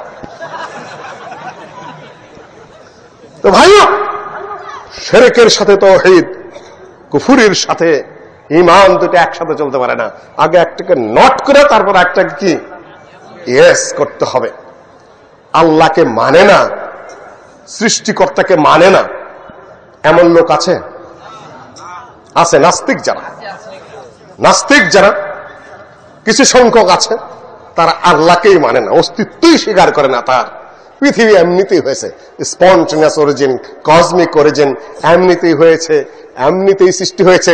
পরমাণুরা নিজেরা নিজেদেরকে চিনতে পারে, নিজেরা চিনে একত্রিত হয়ে গিয়ে এই মাটি হয়েছে, এই আকাশ হয়েছে, চন্দ্র হয়েছে, সূর্য হয়েছে, গ্রহ হয়েছে, নক্ষত্র হয়েছে, নীহারিকা পুঞ্জ হয়েছে, পানি, হাইড্রোজেন, অক্সিজেন মিলে হয়ে গেছে। এই যে আমি মানুষ, আমি তো আগে মানুষ ছিলাম না, আগে সাগরের কীট ছিলাম, আস্তে আস্তে সেটা শ্যাওলা ছিলাম, শ্যাওলা সেটা কীট হলাম, কীটের থেকে আস্তে আস্তে সেটা বড় হতে থাকলো, বড় হতে হতে সেটা গরিলা বা বানরে রূপান্তরিত হলো, যুগ চলে যেতে থাকলো। পৃথিবীর আলো, আবহাওয়া এবং বাতাসে এবং প্রকৃতির তাড়নার কারণে আস্তে আস্তে ল্যাস খসে পড়ে গেল। এক সময় গরিলা মেজর গ্যাগারিন হয়ে গেল, বানর মিস্টার ব্যানার্জি হয়ে গেল। মানে না তার আল্লাহকে, খালেককে স্বীকার করে না। কিন্তু ইসলামের প্রথম আয়াত তাওহীদ যেটা নাযিল হয়েছে সেটা কি? বিসমিল্লাহির রহমানির রহিম, ইকরা বিসমি রাব্বিকাল্লাযী খালাক, খালাকাল ইনসানা মিন আলাক, ইকরা ওয়া রাব্বুকাল আকরাম। ইকরা তুমি পড়ো, কার নামে? রবের নামে পড়ো। ইকরা বিসমি রাব্বিকাল্লাযী খালাক, তুমি পড়ো কার নামে? রবের নামে, যিনি তোমাকে কি করেছেন? সৃষ্টি করেছেন। তার মানে কি একজন সৃষ্টিকর্তা আছে? আপনি স্কুলে পড়েন, আপনি মাদ্রাসায় পড়েন, আপনি কলেজে পড়েন, আপনি ইউনিভার্সিটিতে পড়েন, আপনি ঘরে পড়েন, যেখানে পড়েন, আপনার বিদ্যার প্রথম সবক কি? ইকরা কার নামে? রব্বিকাল্লাযী খালাক, একজন তোমাকে সৃষ্টি করেছে। আর আপনার ঘরের থেকে যদি সৃষ্টিকর্তা একজন আছে, তিনি তোমাকে সৃষ্টি করেছে, ঘরের থেকে, মক্তব থেকে, প্রাইমারি স্কুল থেকে যদি এই জ্ঞানটা দিয়ে দিতে পারেন, তাহলে বিশ্ববিদ্যালয়ে পড়তে যায় ওই ব্লগার হবে? আপনি ঘরের থেকে জ্ঞানটা দিয়ে দিতে পারেননি, আপনার স্কুলে সেই জ্ঞানটা হয়তো বা নাই, আপনার মক্তব হয়তো সেই জ্ঞানটা নেই, ওয়াজ মাহফিলে হয়তো অতটা স্পষ্ট করে জ্ঞানটা দিয়ে দেওয়া হয় না। আজকে আমি আপনাদের বলে দিয়ে যাচ্ছি, মাদেরকে, বোনদেরকে, যারা উপস্থিত হয়েছেন তাদেরকে, লক্ষ লক্ষ মানুষের কানে যদি যায় এক এক করে, এমনকি সামনে তাবলিগে ইজতেমা হবে, সেখান থেকে ঘোষণাটা আসা উচিত প্রতি বছরই যে ইকরা বিসমি রাব্বিকাল্লাযী খালাক। এখানে যারা উপস্থিত হয়েছেন 20-25 লক্ষ লোক, তাদের প্রতি মানুষের ঘরে প্রথম শিক্ষার সবক হবে ইকরা, তুমি পড়ো সেই রবের নামে যিনি তোমাকে সৃষ্টি করেছেন। সুস্পষ্ট হয়ে জ্ঞান দিয়ে দিতে হবে, তাহলে নাস্তিক হবে না, ওই ব্লগার হবে না, খারাপ ব্লগার হবে না, ভালো কিছু হবে, তাই না? ইকরা বিসমি রাব্বিকাল্লাযী খালাক, একজন স্রষ্টা আছেন, তিনি সৃষ্টি করেন। তিনি কোথায় আছেন? সর্বত্র বিরাজমান নাকি? আজকে একটা বিষয় নিয়ে আলোচনা করবো, শুধুমাত্র আল্লাহ নেই। তিনি কোথায় আছেন? না বান্দার কলবে, না সর্বত্র বিরাজমান? কেন লালন যে বলে, নদী কিংবা বিল বাওর খালে সর্বস্থলে একই একজন বিরাজে, দিব্যজ্ঞানী হয় তবে জানতে পাই, মানুষে মিশিয়া হয় অবতার, ভবে মানুষ গুরু নিষ্ঠা যার, সর্বসাধন সিদ্ধি হয় তার। সর্বস্থলে একই একজন বিরাজ করে, তিনি কে? না, ঠিক আছে বলছেন, ভুল বলছেন, কারেক্ট করে নিয়ে যান। এটা কারেক্ট থাকতেই হবে। এটা এমন একটা বিদ্যা, যে বিদ্যা যদি কারো না থাকে সারা রাত তাহাজ্জুদ নামাজ পড়ে ফেল করবেন। কেন? এটা ফাউন্ডেশন। একটা বিল্ডিং যখন করবেন, ফাউন্ডেশনহীন বিল্ডিং যদি করেন, তাহলে কিসের মতো হবে? সাভারের রানা প্লাজার মতো হবে, সব না ধসে যাবেন। আরো অনেক বিল্ডিং দ্রুত গতিতে ব্যবসায় লাভ করার জন্য ফাউন্ডেশন শক্ত করে না দিয়েই তারা হুড়া করে মিল ফ্যাক্টরি করে, তারপরে হঠাৎ করে একদিন ধসে পড়ে জান মাল সম্পদের ক্ষতি হয়, তাই না? আপনি হাজার আমল করতেছেন, আল্লাহ প্রসঙ্গে প্রাথমিক ধারণাটাই নেই আপনার, তাহলে আপনি বিধ্বস্ত হবেন, ধ্বংস হয়ে যাবেন। وَقَدِمْنَا إِلَى مَا عَمِلُوا مِنْ عَمَلٍ فَجَعَلْنَاهُ هَبَاءً مَنْثُورًا। কোরআনের কথা। কিয়ামতের দিন তাদের আমলগুলা সামনে উপস্থাপন করা হবে, উপস্থাপন করার পরে সেগুলা তুলায় ধুলায় উড়ে যাবে। কেন? তাওহীদ ছিল না, আল্লাহ এক একক, সেই জ্ঞানটা, সেই বিদ্যাটা, সেটা তার মাথায় ছিল না। আল্লাহ এক এবং একক কয় ভাবে বুঝতে পারেন? কয় ভাবে? রুবুবিয়ত, উলুহিয়ত, আসমা এবং কি সিফাত। রুবুবিয়ত, উলুহিয়ত, আসমা এবং সিফাত। রুবুবিয়ত নিয়ে কথা সময় হলে আমি বলবো, আমি যেটা বলছিলাম সেটা আমি আগে বলে নেই এই মুহূর্তে। আল্লাহ কোথায়? কোরআনে কারীমের সব জায়গায় এসেছে আর রহমানু আলাল আরশি ইস্তাওয়া। আল্লাহ কোথায়? আরশের উপরে রয়েছেন। তিনি কিভাবে আছেন? বসে, দাঁড়িয়ে, শুয়ে, না কিভাবে আছেন? আল্লাহ পাক ইস্তিওয়া করেছেন, উপরে আছেন। দাঁড়ানোর কথা বলা হয়নি, বসার কথা বলা হয়নি, শোয়ার কথা বলা হয়নি, উপরে ইস্তিওয়া করেছেন, উপরে রয়েছেন। আরশ কোথায়? আরশ কোথায়? উপরে। আপনি এখানে কোন জায়গায় আছেন? যে জায়গাটার মধ্যে আছেন এটার পরিধি কতটুকু? এই সূর্যটা এই পৃথিবীর মাটির চেয়ে কত গুণ বড়? 13 লক্ষ গুণ বড়। আমার এই মোবাইলটার চেয়ে 13 লক্ষ গুণ ছোট একটা জিনিস যদি এখানে রাখা হয়, তাহলে এই মোবাইলের মোকাবেলায় ওই 13 লক্ষ গুণ ছোট জিনিসটা দেখা যাবে? তাহলে সূর্যের তুলনায় পৃথিবী এতই ছোট, এই মাটি ভূখণ্ডটা এতই ছোট যে সূর্যের তুলনায় 13 লক্ষ গুণ ছোট, দেখাই যাবে না, তাই না? তার মধ্যে আমরা মানুষ কীটগুলা কিট করে ঘুরতেছি, তাই না? কিছুই না আসলে অস্তিত্বের দৃষ্টিকোণ থেকে এই মাটি ভূখণ্ডটা কিছুই না। আবার মহাকাশে এমন এক একটা গ্যালাক্সি আছে, কোটি কোটি গ্যালাক্সি। এক একটা গ্যালাক্সির মধ্যে কোটি কোটি সূর্য ঢুকতে পারে। কে সৃষ্টি করেছেন এগুলা? আইনস্টাইন না নিউটন না আমার দেশের বৈজ্ঞানিকরা, যারা খুব গর্ব করেন, অহংকার করেন, তাই না?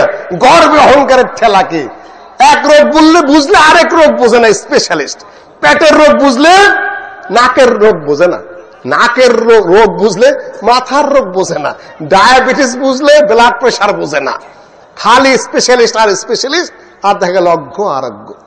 আমার এক বড় ভাই বন্ধু গিয়েছিলেন আমেরিকায়, তখন এমএস করার জন্য এসে বললেন যে ভাইরে দাঁতের ব্যথায় কাতরাচ্ছে আমেরিকাতে রাত্রে, হঠাৎ করে বললাম যে ডাক্তারের কাছে নিয়ে যাও, ভাই কে নিয়ে যাওয়া, তাড়াতাড়ি করে নিয়ে গেছে। আমাদের দেশে তো সব ডাক্তার যে কোনো ডাক্তারের কাছে গেলেই কিছু পেইন কিলার দিয়ে দেবে সামনে সামনে, আমেরিকায় রুগী ধরবেই না স্পেশালিস্ট ছাড়া। কি হয়েছে বুঝে নিতে হবে। কোন ডাক্তার রুগী ধরে না যে আমি দাঁতের স্পেশালিস্ট না, আমি ব্যথায় মরে যাচ্ছি কিছু দেন, আমি পারবো না, ওইখানে যাও দাঁতের ডাক্তার। দাঁতের ডাক্তারের কাছে যাওয়ার পরে দেখে যে উপরের পাটিতে ব্যথা। ডাক্তার বলে আমি তো উপরের পাটির ডাক্তার না, নিচের পাটির ডাক্তার। স্পেশালিস্ট আল্লাহ কত বড় স্পেশালিস্ট! আপনাকে যিনি বানালেন এই মাটির চেয়ে 13 লক্ষ গুণ বড় এই সূর্য, এইরকম কোটি কোটি সূর্য এক একটা গ্যালাক্সির মধ্যে ঢুকতে পারে, আর এরকম গ্যালাক্সি কোটি কোটি শুধু প্রথম আকাশে। ওয়ালাকাদ যায়্যানা আস-সামাআ আদ-দুনিয়া বিমাসাবিহা ওয়া জাআলনাহা রুজুমান লিশ-শায়াতিন। কোন সূরা? সূরা মুলকে। তর্জমা করার আমার সময় নাই, আমার আল্লাহ প্রসঙ্গে একটা পর্যায় পর্যন্ত যেতে হবে আলোচনায়। এই তো গেল প্রথম আকাশ। প্রথম আকাশ বড় না দ্বিতীয় আকাশ বড়?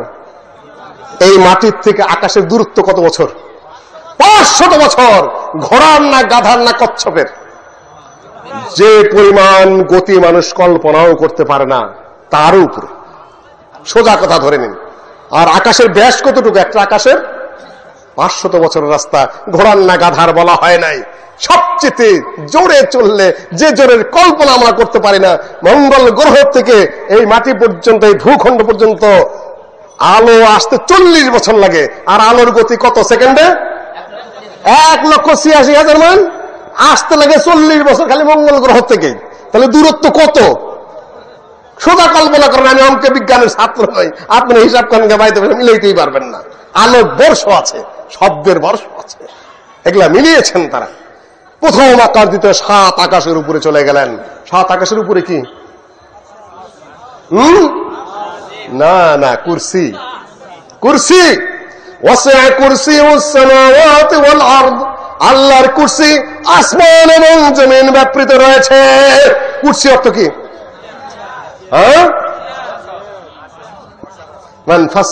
কোরআনের তাফসীর নিজের ভাব মতো করা যাবে না। কোরআনের তাফসীর কোরআন দিয়ে করতে হবে, না হলে কি হাদিস দিয়ে করতে হবে। তাফসীরুল কোরআন মাহফিল এখানে শিখে নিন। কুরসির অর্থ চেয়ার এই জায়গায় করা যাবে না, কেন হাদিস একটা ব্যাখ্যা আছে, সেটা আল্লাহর নবী দিয়েছেন। সেটা হলো মাউদুল কাদামাইন, আল্লাহর 2 পা রাখার জায়গা। আল্লাহর পা কয়টা? আল্লাহর পা আছে? আল্লাহর পা আছে না নাই? বিশ্বাস করেন না করেন না? এই যে ইমাম আবু হানিফা রাহিমাহুল্লাহ কোন হানাফি ভাইরা কিতাব না পড়েই খুব বিতর্ক করেন। এটার নাম হলো কি? আল ফিকহুল আকবার। কার লেখা? ইমাম আবু হানিফা রাহিমাহুল্লাহর লেখা। এর ব্যাখ্যা কে লিখেছেন? মোল্লা আলী কারি হানাফি, যিনি মিশকাত শরীফের শরা করেছেন। তার নাম কি? মিরকাত। আর এই কিতাবটা ইমাম আবু জাফর তাহাবি হানাফি শরহ মাআনিল আসারের লেখক, যিনি তার মূল লেখা আর ব্যাখ্যা করেছেন কে? সদরুদ্দিন ইবনে আবিল ইজ আল হানাফি। তিনি হানাফি। এই চারজনের সম্মিলিত কিতাব ইমাম আবু হানিফা রাহিমাহুল্লাহর নিজের লেখা বই আপনাদের সামনে নিয়ে এসেছি, যেহেতু আলোচনা আমি আল্লাহকে নিয়ে করব। তিনি বলেছেন লা নাকুলু ইয়াদুহু কুদরাতুহু, আল্লাহর হাত আছে তাই সত্য কথা। আল্লাহর হাতকে কুদরতি হাত ব্যাখ্যা করা যাবে না। কার কথা? ইমাম আবু হানিফা রাহিমাহুল্লাহর কথা। কিতাব দেখে নিন। আমি চ্যালেঞ্জ করে যাচ্ছি আপনাদেরকে। আকীদায় কোন মাযহাবে কোন বিরোধ ছিল না। হানাফি, শাফি, মালিকি, হাম্বলি, আহলে কোথাও না। আকীদা একই ছিল। এতদিন এসে আপনারা আকীদা নষ্ট করেছেন, নিজেদের ভাবমতো ব্যাখ্যা করেছেন, নিজেরা মিথ্যা কথা বলছেন, নিজের ভুয়া তাফসীর করছেন, নানান কিছু করে মানুষকে বিভ্রান্ত করছেন। অথচ আমি জানি আপনারা ইমাম আবু হানিফার কিতাবও খোলেন নাই, ইমাম তাহাবির কিতাবও খোলেন নাই, মোল্লা আলী কারির কিতাবও খোলেন নাই, সদরুদ্দিন ইবনে আবিল ইজ আল হানাফির কিতাবও কোনোদিনও খোলেন নাই। নিজেরা তা মনে করেন তাই বলে চলেছে। কিতাবের জন্য নিয়ে এসেছি। কয়েকদিন পরে ঢিলা কুলুকের কথা আসবে। হানাফি মাযহাবের কোন কিতাবে নাই, কোন কিতাবে নেই। ফিহিম রিজালুন প্রসঙ্গত আমি একটু ইশারা দিয়ে যাই। ইশারা দিয়ে যায়, হাদিসে তো নাই ফীহি রিজালুন ইউহিব্বুনা আন ইয়াতাতাহহারু ওয়াল্লাহু ইউহিব্বুল মুত্তাহহিরিন, সূরা তাওবার এই আয়াত। যে এলাকার বাসিন্দারা পবিত্রতা পছন্দ করে এবং আল্লাহ পাক পবিত্রদেরকে পছন্দ করেন। এই আয়াতের তাফসিরে কোন কোন কিতাবে দেখা যাচ্ছে আল্লাহ নবী জিজ্ঞাসা করলেন, হে কুবাবাসীরা, তোমরা এমন কি আমল করো যে আমলের কারণে আল্লাহ পাক তোমাদের উপর খুশি হয়েছেন? সহিহ riwayat হলো এটা, মোটামুটি গ্রহণযোগ্য riwayat হলো এটা। তারা বললেন যে আমরা ইস্তিনজার সময় পানি ব্যবহার করি। তখন তো পানি খুব কম, পাথর দিয়ে ইস্তিনজা সাধারণত সারতেন তারা। ওনারা বললেন যে পায়খানা যখন করি আমরা, তখন আমরা পানি ব্যবহার করি, এখানে পাথরের কথা নেই। অত্যন্ত দুর্বল একটি riwayat রয়েছে, নুতবিউল হিজারাতাল মা'a, যখন আমরা পায়খানা করি তখন আমরা আদবার মানে পিছনের দিকে পাথর ব্যবহারের পরে আবার পানিও ব্যবহার করি, শুধুমাত্র পাথর ব্যবহার করি না। এই যে দুর্বল বর্ণটা, এটা কোন ক্ষেত্রে? পেশাবের ক্ষেত্রে না পায়খানার ক্ষেত্রে? যে দুর্বল বর্ণনা আছে সেটা হলো পায়খানার ক্ষেত্রে। পেশাবের ক্ষেত্রে কোন দুর্বল রাওয়ায়াত নাই, হানাফি মাযহাবের কোন আগের কিতাবেও নাই। সব বানানো, সব বানানো কথা। তারপরে দাঁড়ায় দাঁড়ায় আপনার লেফট রাইট করবেন, কোন কিতাবে আছে? আগের যুগের কোন হানাফি মাযহাবের কিতাবও নাই। যা আছে সেটা হলো পায়খানার সাথে সম্পৃক্ত। যেহেতু পায়খানার রাস্তায় শুধুমাত্র ঢিলা বা পাথর নিলে একটু একটু লাইগা থাকতেও পারে, ওটা মাফ আল্লাহর পক্ষ থেকে, তারপরে পানি নেওয়া। কারণ দাঁড়ায় থাকা পায়খানার রাস্তায় কিভাবে আপনি ঢিলা কুলুক নিবেন? নিচ্ছেন। তারপরে বলতেছেন যার মধ্যে যুক্তি আছে, দাঁড়ায় থাকলে যে পেশাব পড়ে। আমি বললো, ভাই আপনি যদি প্রয়োজন থাকে, যদি দেখেন যে পেশাব থাকে, তাহলে দাঁড়ায় ওটা আপনি বাড়ি করতে পারেন। এই জন্য তো আমরা বাধা দিচ্ছি না আপনাকে। কিন্তু সুস্থ মানুষ আপনি খামাখা দাঁড়ায় থেকে থেকে ঢিলা করে লেফট রাইট করতে থাকবেন, হোয়াট ইজ দিস? কোন দলিল নেই। ইমাম আবু হানিফা রাহিমাহুল্লাহ কোন ঢিলা করে নিচে দলিল আছে? ইমাম আবু ইউসুফ নিছেন, ইমাম মুহাম্মদ নিছেন, আমার ঘরে হানাফি মাযহাবের কিতাব ভরপুর, নিজেরা বানিয়ে নিয়ে চালিয়ে দিচ্ছেন। তারপরে বলতেছেন যেটা সুন্নত মুস্তাহাব। আপনার সুন্নত মুস্তাহাব বলতে গেলেই পেশাবের রাস্তায় আল্লাহর নবী ঢিলা কুলুক নিয়েছেন, এর একটা দলিল লাগবে। তো সে দলিলটা কোন জায়গায়? নাম্বার 2, দাঁড়িয়ে পেশাব করা জায়েজ না নাজায়েজ? আপনারাই বলছেন একটা কলেজ ইউনিভার্সিটির ছাত্র টাইট একটা প্যান্ট পরেছে, দাঁড়িয়ে পেশাব করছে, আপনি হুকুম লাগাই দিচ্ছেন কুত্তার মতো করে পেশাব করে রে। ওয়াজ মাহফিলে প্রচুর বলা ঠিক নয়। কুত্তার সাথে আগেই তুলনা দিলে ওর সাথে ভালোভাবে কথা বলুন, বাবা ভালো কি মন্দ, বসে পেশাব করার চেষ্টা করো, তোমার কাপড়টা যেন একটু ঢিলা হয়, ভালোভাবে বলুন। শিক্ষিত ছেলে, ওকে ধমক দিলেও বিগড়ে যাবে। খারাপ কথা বলেন কেন? মহিলাদেরকে নিয়ে যখন ওয়াজ শুরু করেন হুজুররা, এমন সব অশ্রাব্য কথাবার্তা বলা শুরু করেন, এমন সব বেহায়া কথাবার্তা বলা শুরু করেন, অসম্মানজনক কথাবার্তা বলা শুরু করেন, যেন একটা রসিকতার কথা। মেয়েরা তো আমার মা, আমার বোন, আমার খালা, আমার নানি, আমার দাদি, সবাই তো আর শ্যালিকা না। শ্যালিকার সাথেও তো দেখা না যায়। আলেম ওলামাদের দৃষ্টি আকর্ষণ করবো, সম্মান দিয়ে কথা বলার চেষ্টা করুন, ওজন হারাবেন না কেউ। দাঁড়িয়ে পেশাব করা, আপনারাই বলছেন একটা কলেজ ইউনিভার্সিটির ছাত্র দাঁড়িয়ে পেশাব করলে তার বিরুদ্ধে কুত্তা মুত্তা নানান কিছু বলছেন, কিন্তু আপনি যখন ঢিলা কুলুকে দাঁড়ায় আছেন তখন পেশাব করতেছে না মধু পড়তেছে? দলিল থাকলে আমার কথা ছিল না। 2 নম্বর কথা, এই যে মুসলিম সমাজ, দৈনিক যদি আপনি কমপক্ষে 5 বার পেশাব করেন আর আধা ঘন্টা যদি খালি পেশাবের পিছনে লেফট রাইট করে কাটান, মুসলমানের সময়ের দাম নাই, তাই না? দৈনিক 2.5 ঘন্টা খালি পেশাবের ঢিলাকুগুলোর পিছনেই দিবেন, আর মুসলমানদেরকে এই শিক্ষাই দিবেন আপনি, আর কোন শিক্ষা নেই। সম্মানিত ভাই বোনেরা, আবার 2 বুজুর্গ কথা বলতেছে, পেশাব পায়খানার সময় কথা বলা হারাম না হালাল? যে কোনো মাযহাবে পেশাবের সময় কথা বলা হারাম না জায়েজ?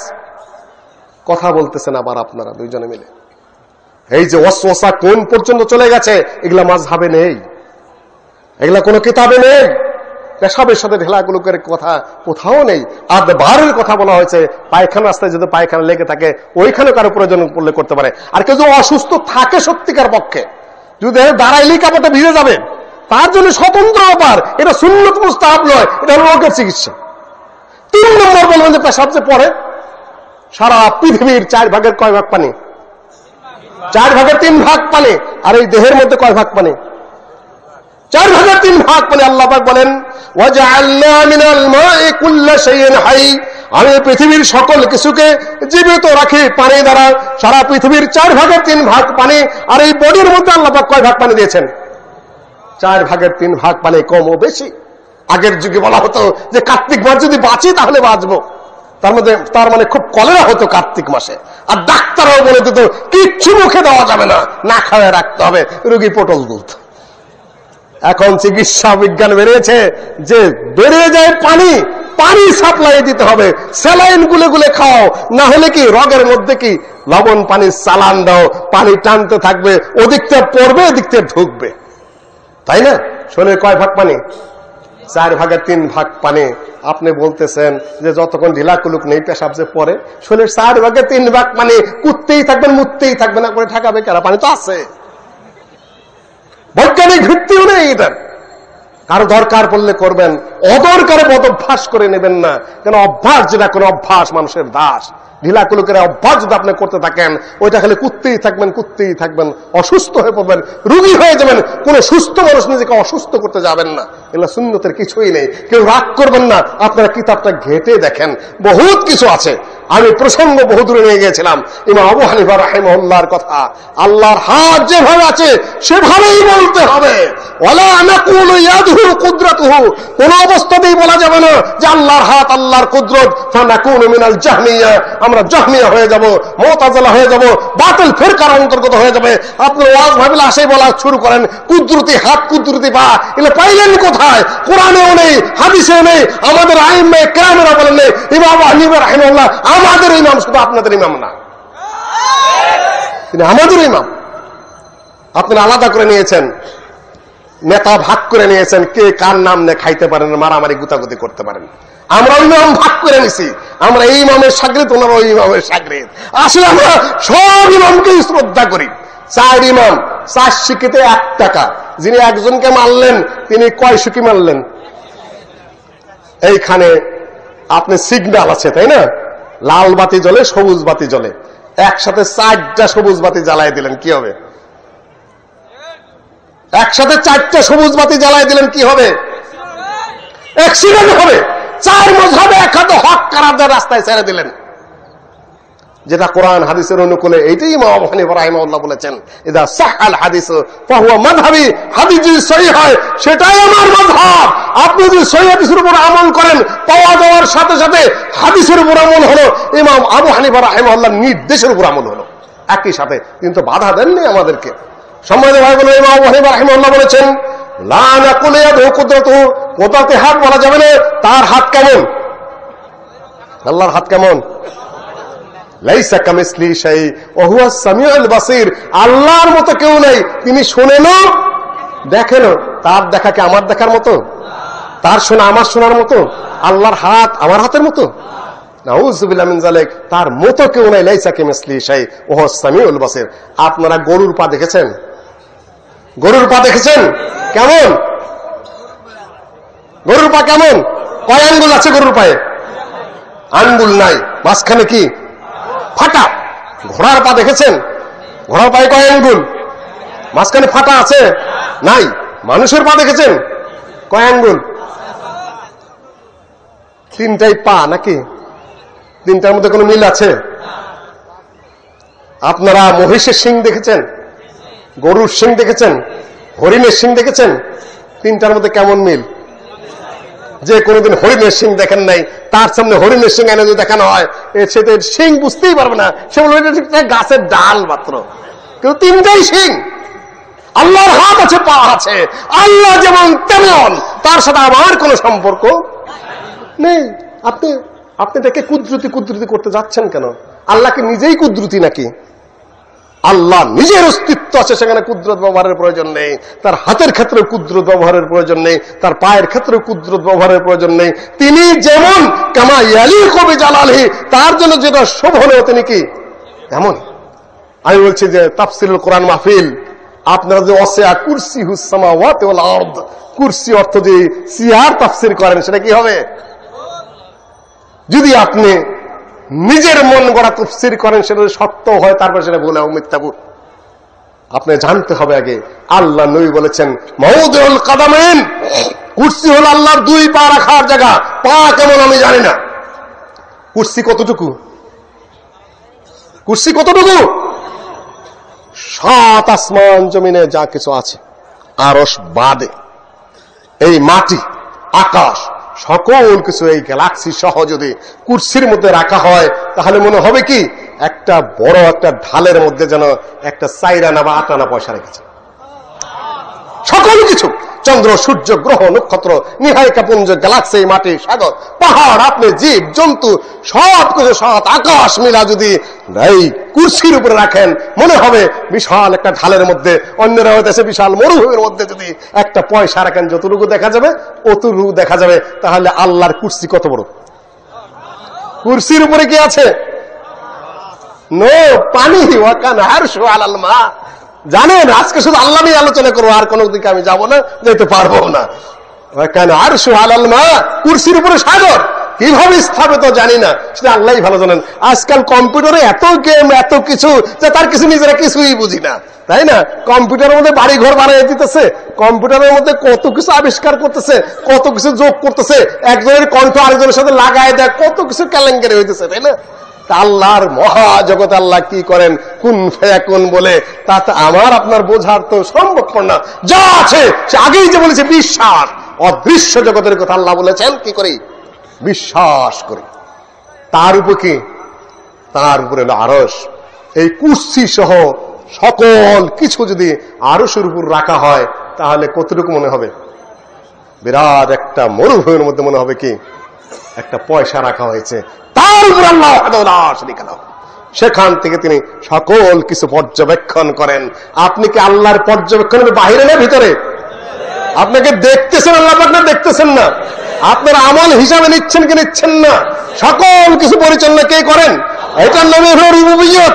আল্লাহ আরশের উপর থেকে আপনাকে সৃষ্টি করেন, আপনার মালিক তিনি, আপনার রিজিক তিনি দেন, আপনাকে তিনি মারেন, আপনাকে পুনর্জীবিত করেন, সকল কিছু কে করে? কয়জনই করেন? এইটার নামে হলো তাওহীদুর রুবুবিয়্যাহ। তিনি রব হিসাবে একা এবং একক। সূরা ফাতিহার মধ্যে, সূরা ফাতিহা পড়েন আপনারা? সালাত আদায় করেন? নীরব কেন? ফুলের জলসায় নীরব কেন? কবে সবাই সালাত আদায় করেন তো? সালাত আদায় করবেন। দিনে কত ওয়াক্ত ফরজ সালাত? 5 ওয়াক্ত। কয় রাকাত 5 ওয়াক্তে? 17 রাকাতের মধ্যে কয়বার সূরা ফাতিহা পড়েন? পড়েন, তাই না? সূরা ফাতিহার প্রথম আয়াতটা কি? বিসমিল্লাহির রহমানির রহিম, আলহামদুলিল্লাহি রাব্বিল আলামিন। সমস্ত প্রশংসা কার জন্য? আল্লাহ। তিনি কে? রব্বুল আলামিন। তিনি হলেন রব। কিসের রব? আলামিনের রব। আলামিন অর্থ কি? ভাইরে ভাইরে, আলেফ আর আইনের পার্থক্য আছে। আল আমিন বিশ্বাসী না, তর্জমায় ভুল করেছেন ওরা, বিশ্বস্ত। আল আমিন হলো কি? বিশ্বস্ত। নবী মুহাম্মদ সাল্লাল্লাহু আলাইহি সাল্লাম বিশ্বস্ত। মুমিন হলো বিশ্বাসী, আর আমিন হলো কি? বিশ্বস্ত, যাকে বিশ্বাস করা হয়। তর্জমায় ভুল হয়েছে, কারেকশন করে নেন আপনারা। বিশ্বস্ত। আর আইন দিয়ে যদি হয় আল আমিন অর্থ কি? জগৎ সম। জগৎ অর্থ কি? জগৎ কি? জগৎ মানে কি? পৃথিবী কতটুকু? এগুলা কিচ্ছু না, একটা সোজা কথা শিখে যায়, তাই না? সামান্য কিছু জ্ঞান থাকলে যদি বিষয়টা জানেন, আপনি আমার ঘরে একটা ইলেকট্রিসিটি নষ্ট হলো, বহুত হাতাই পাতাই কিচ্ছু করতে পারে না, আরো শর্ট খাই, তাই না? আর ইলেকট্রিশিয়ান আইসা কোন জায়গা দিন খোঁচা দেয়, খোঁচা দেখে 200 টাকা দিতে হবে।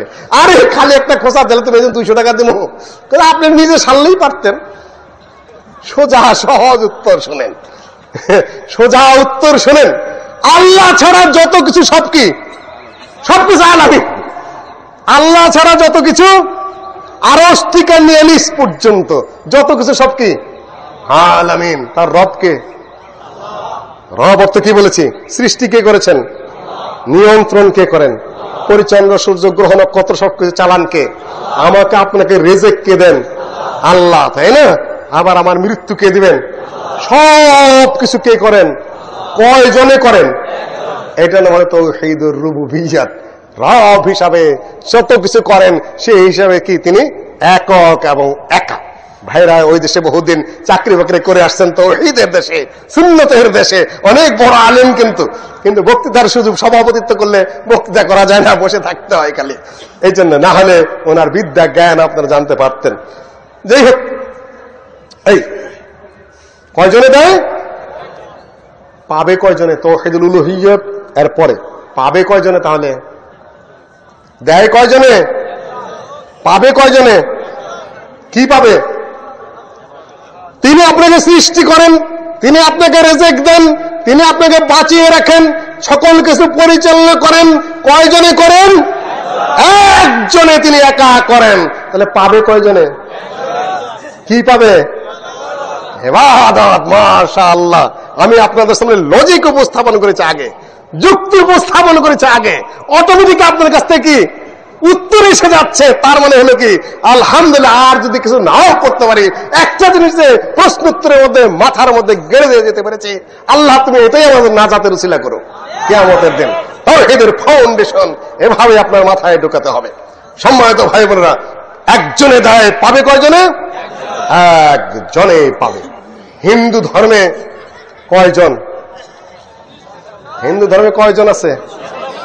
হ্যাঁ, মূলত কয়জন? একটা জিনিস আমার আগে বলে নেই, মুসলিম সংখ্যাগরিষ্ঠ দেশ, এদেশে সংখ্যালঘু যারা আছেন তাদের জানের আক্রমণ করা, মালের উপর আক্রমণ করা, বাড়িঘর পয়ে দেওয়া কিন্তু ইসলাম সমর্থন করে না। একটা মুসলিম রাষ্ট্রে এতটাই ভদ্র থাকতে হবে, দেখাতে হবে সারা পৃথিবীকে যে আমার দেশের অমুসলিম নাগরিকরা শান্তিতে আছে, সুখে আছে, নিরাপত্তা আছে। এই দেখে সারা পৃথিবী আরো শিখবে।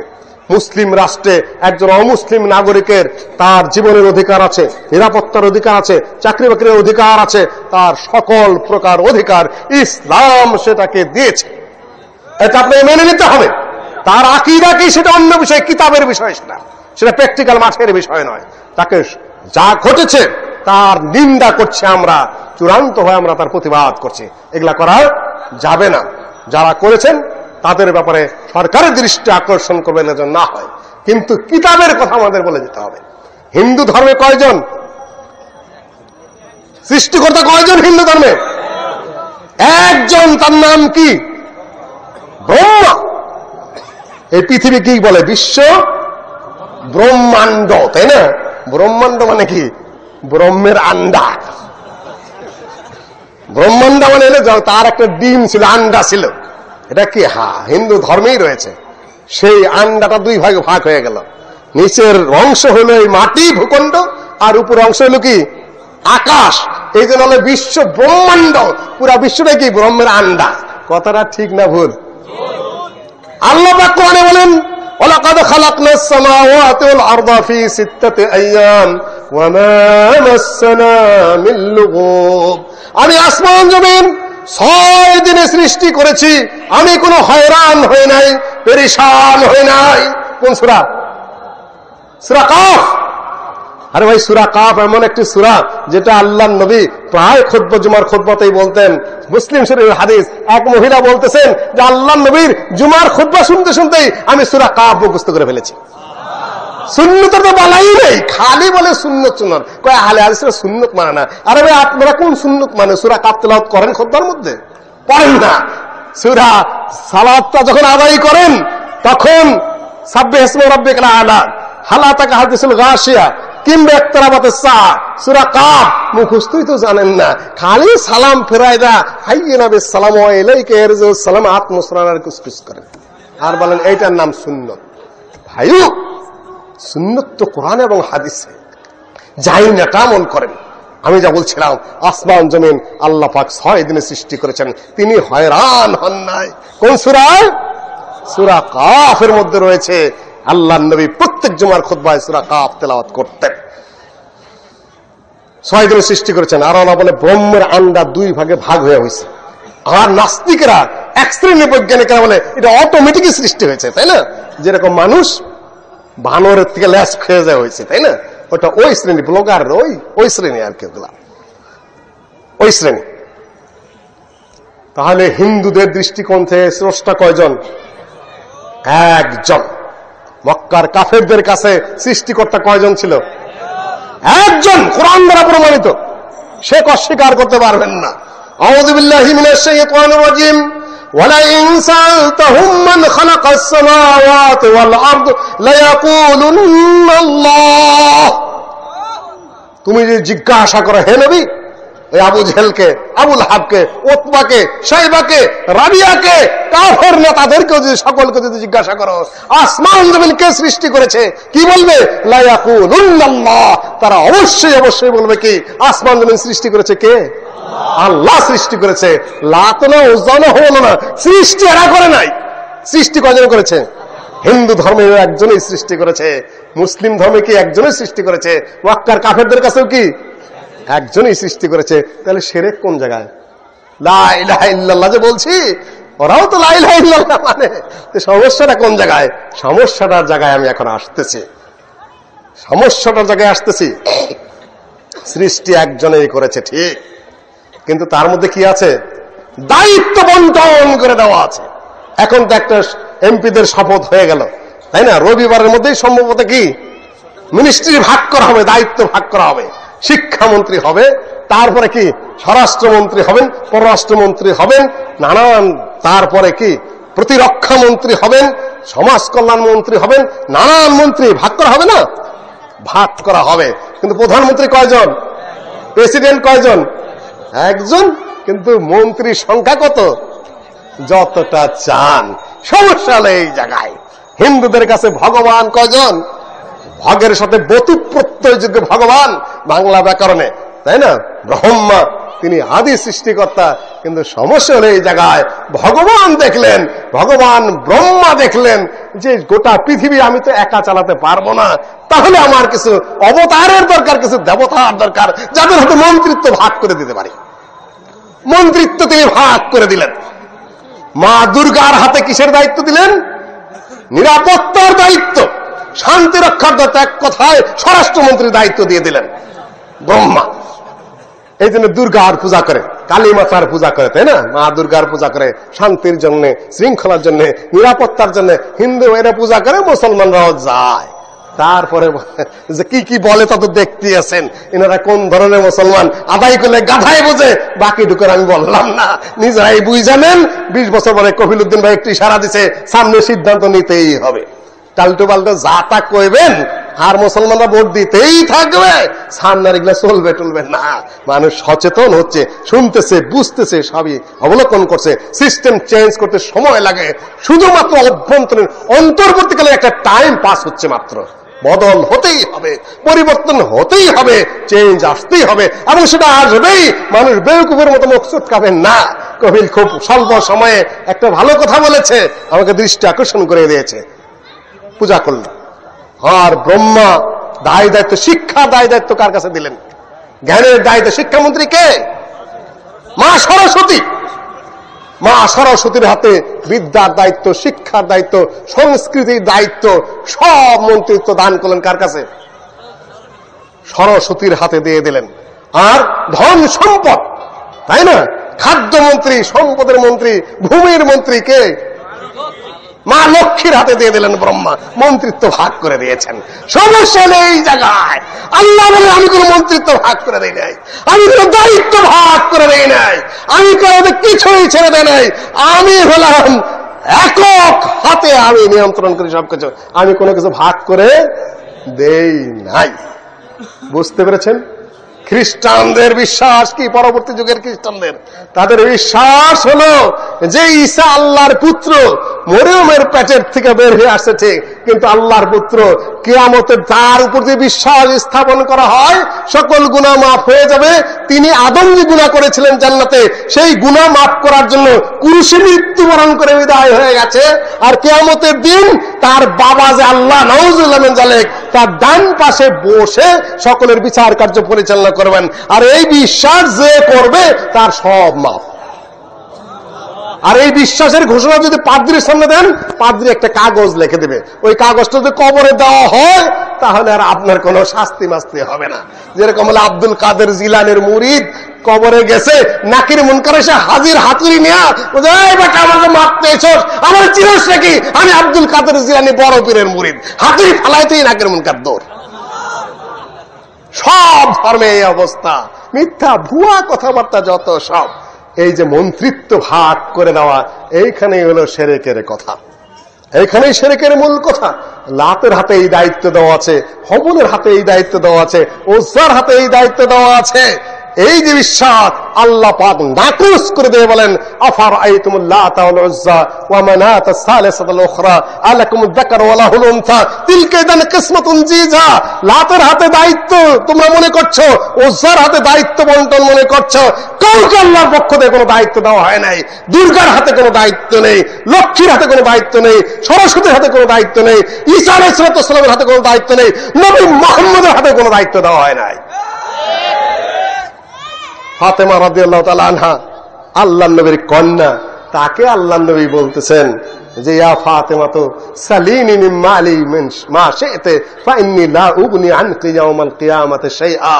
আমার মাল সম্পদ যদি কিছু থাকে সেখান থেকে চেয়ে নাও, কিয়ামতের দিন তোমার ঈমান এবং আমল যদি তোমাকে বাঁচাতে না পারে আমি কোনোই কাজে লাগবে না।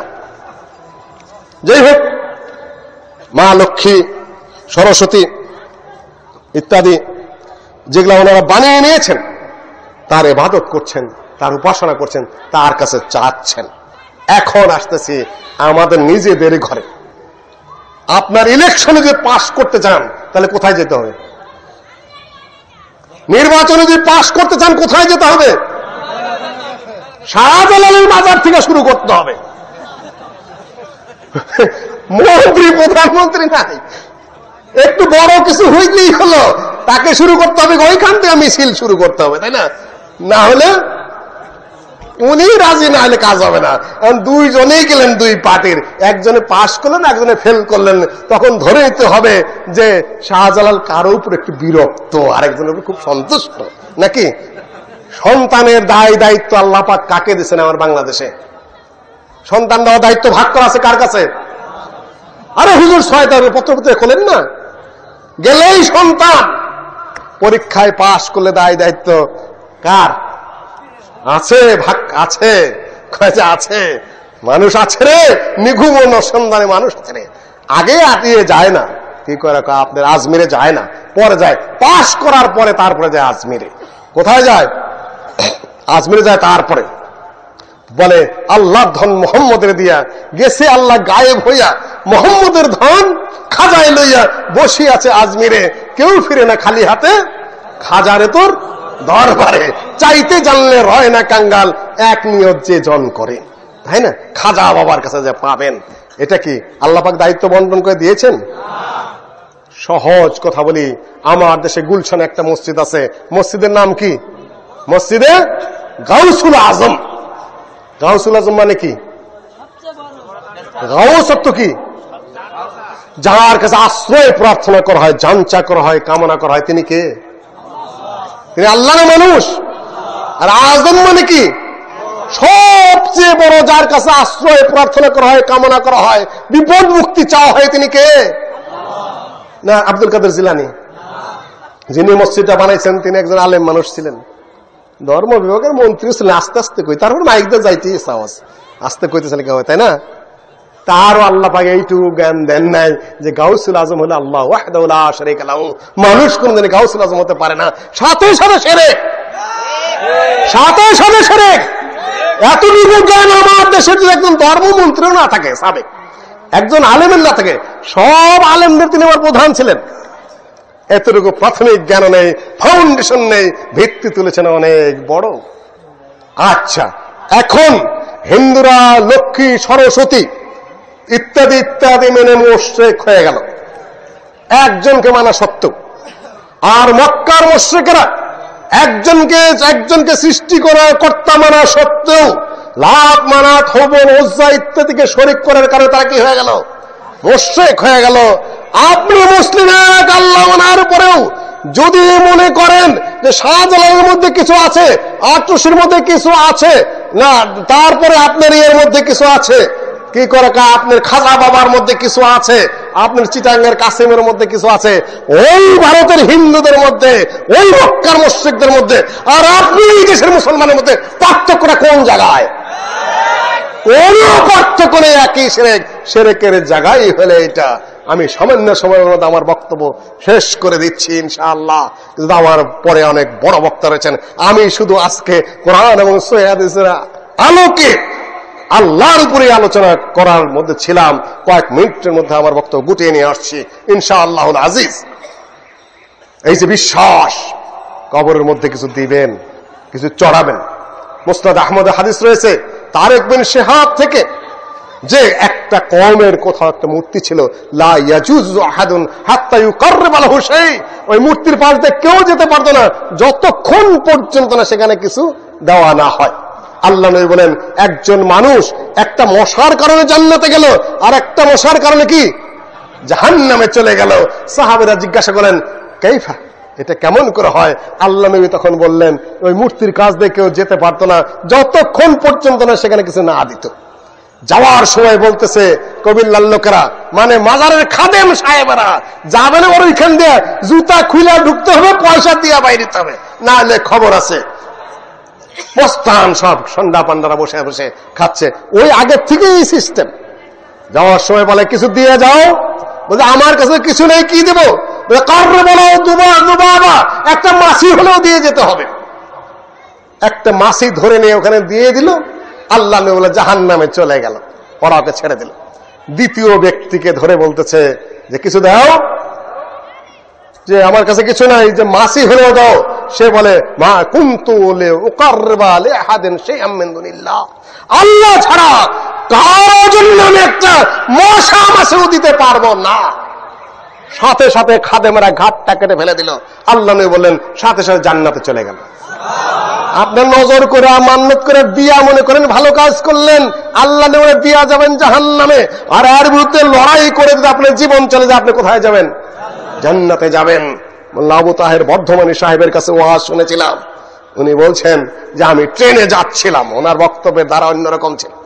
ট্রেনে যাচ্ছিলাম, হঠাৎ করে একজন এসে বলছে, হুজুর সালাম আলাইকুম।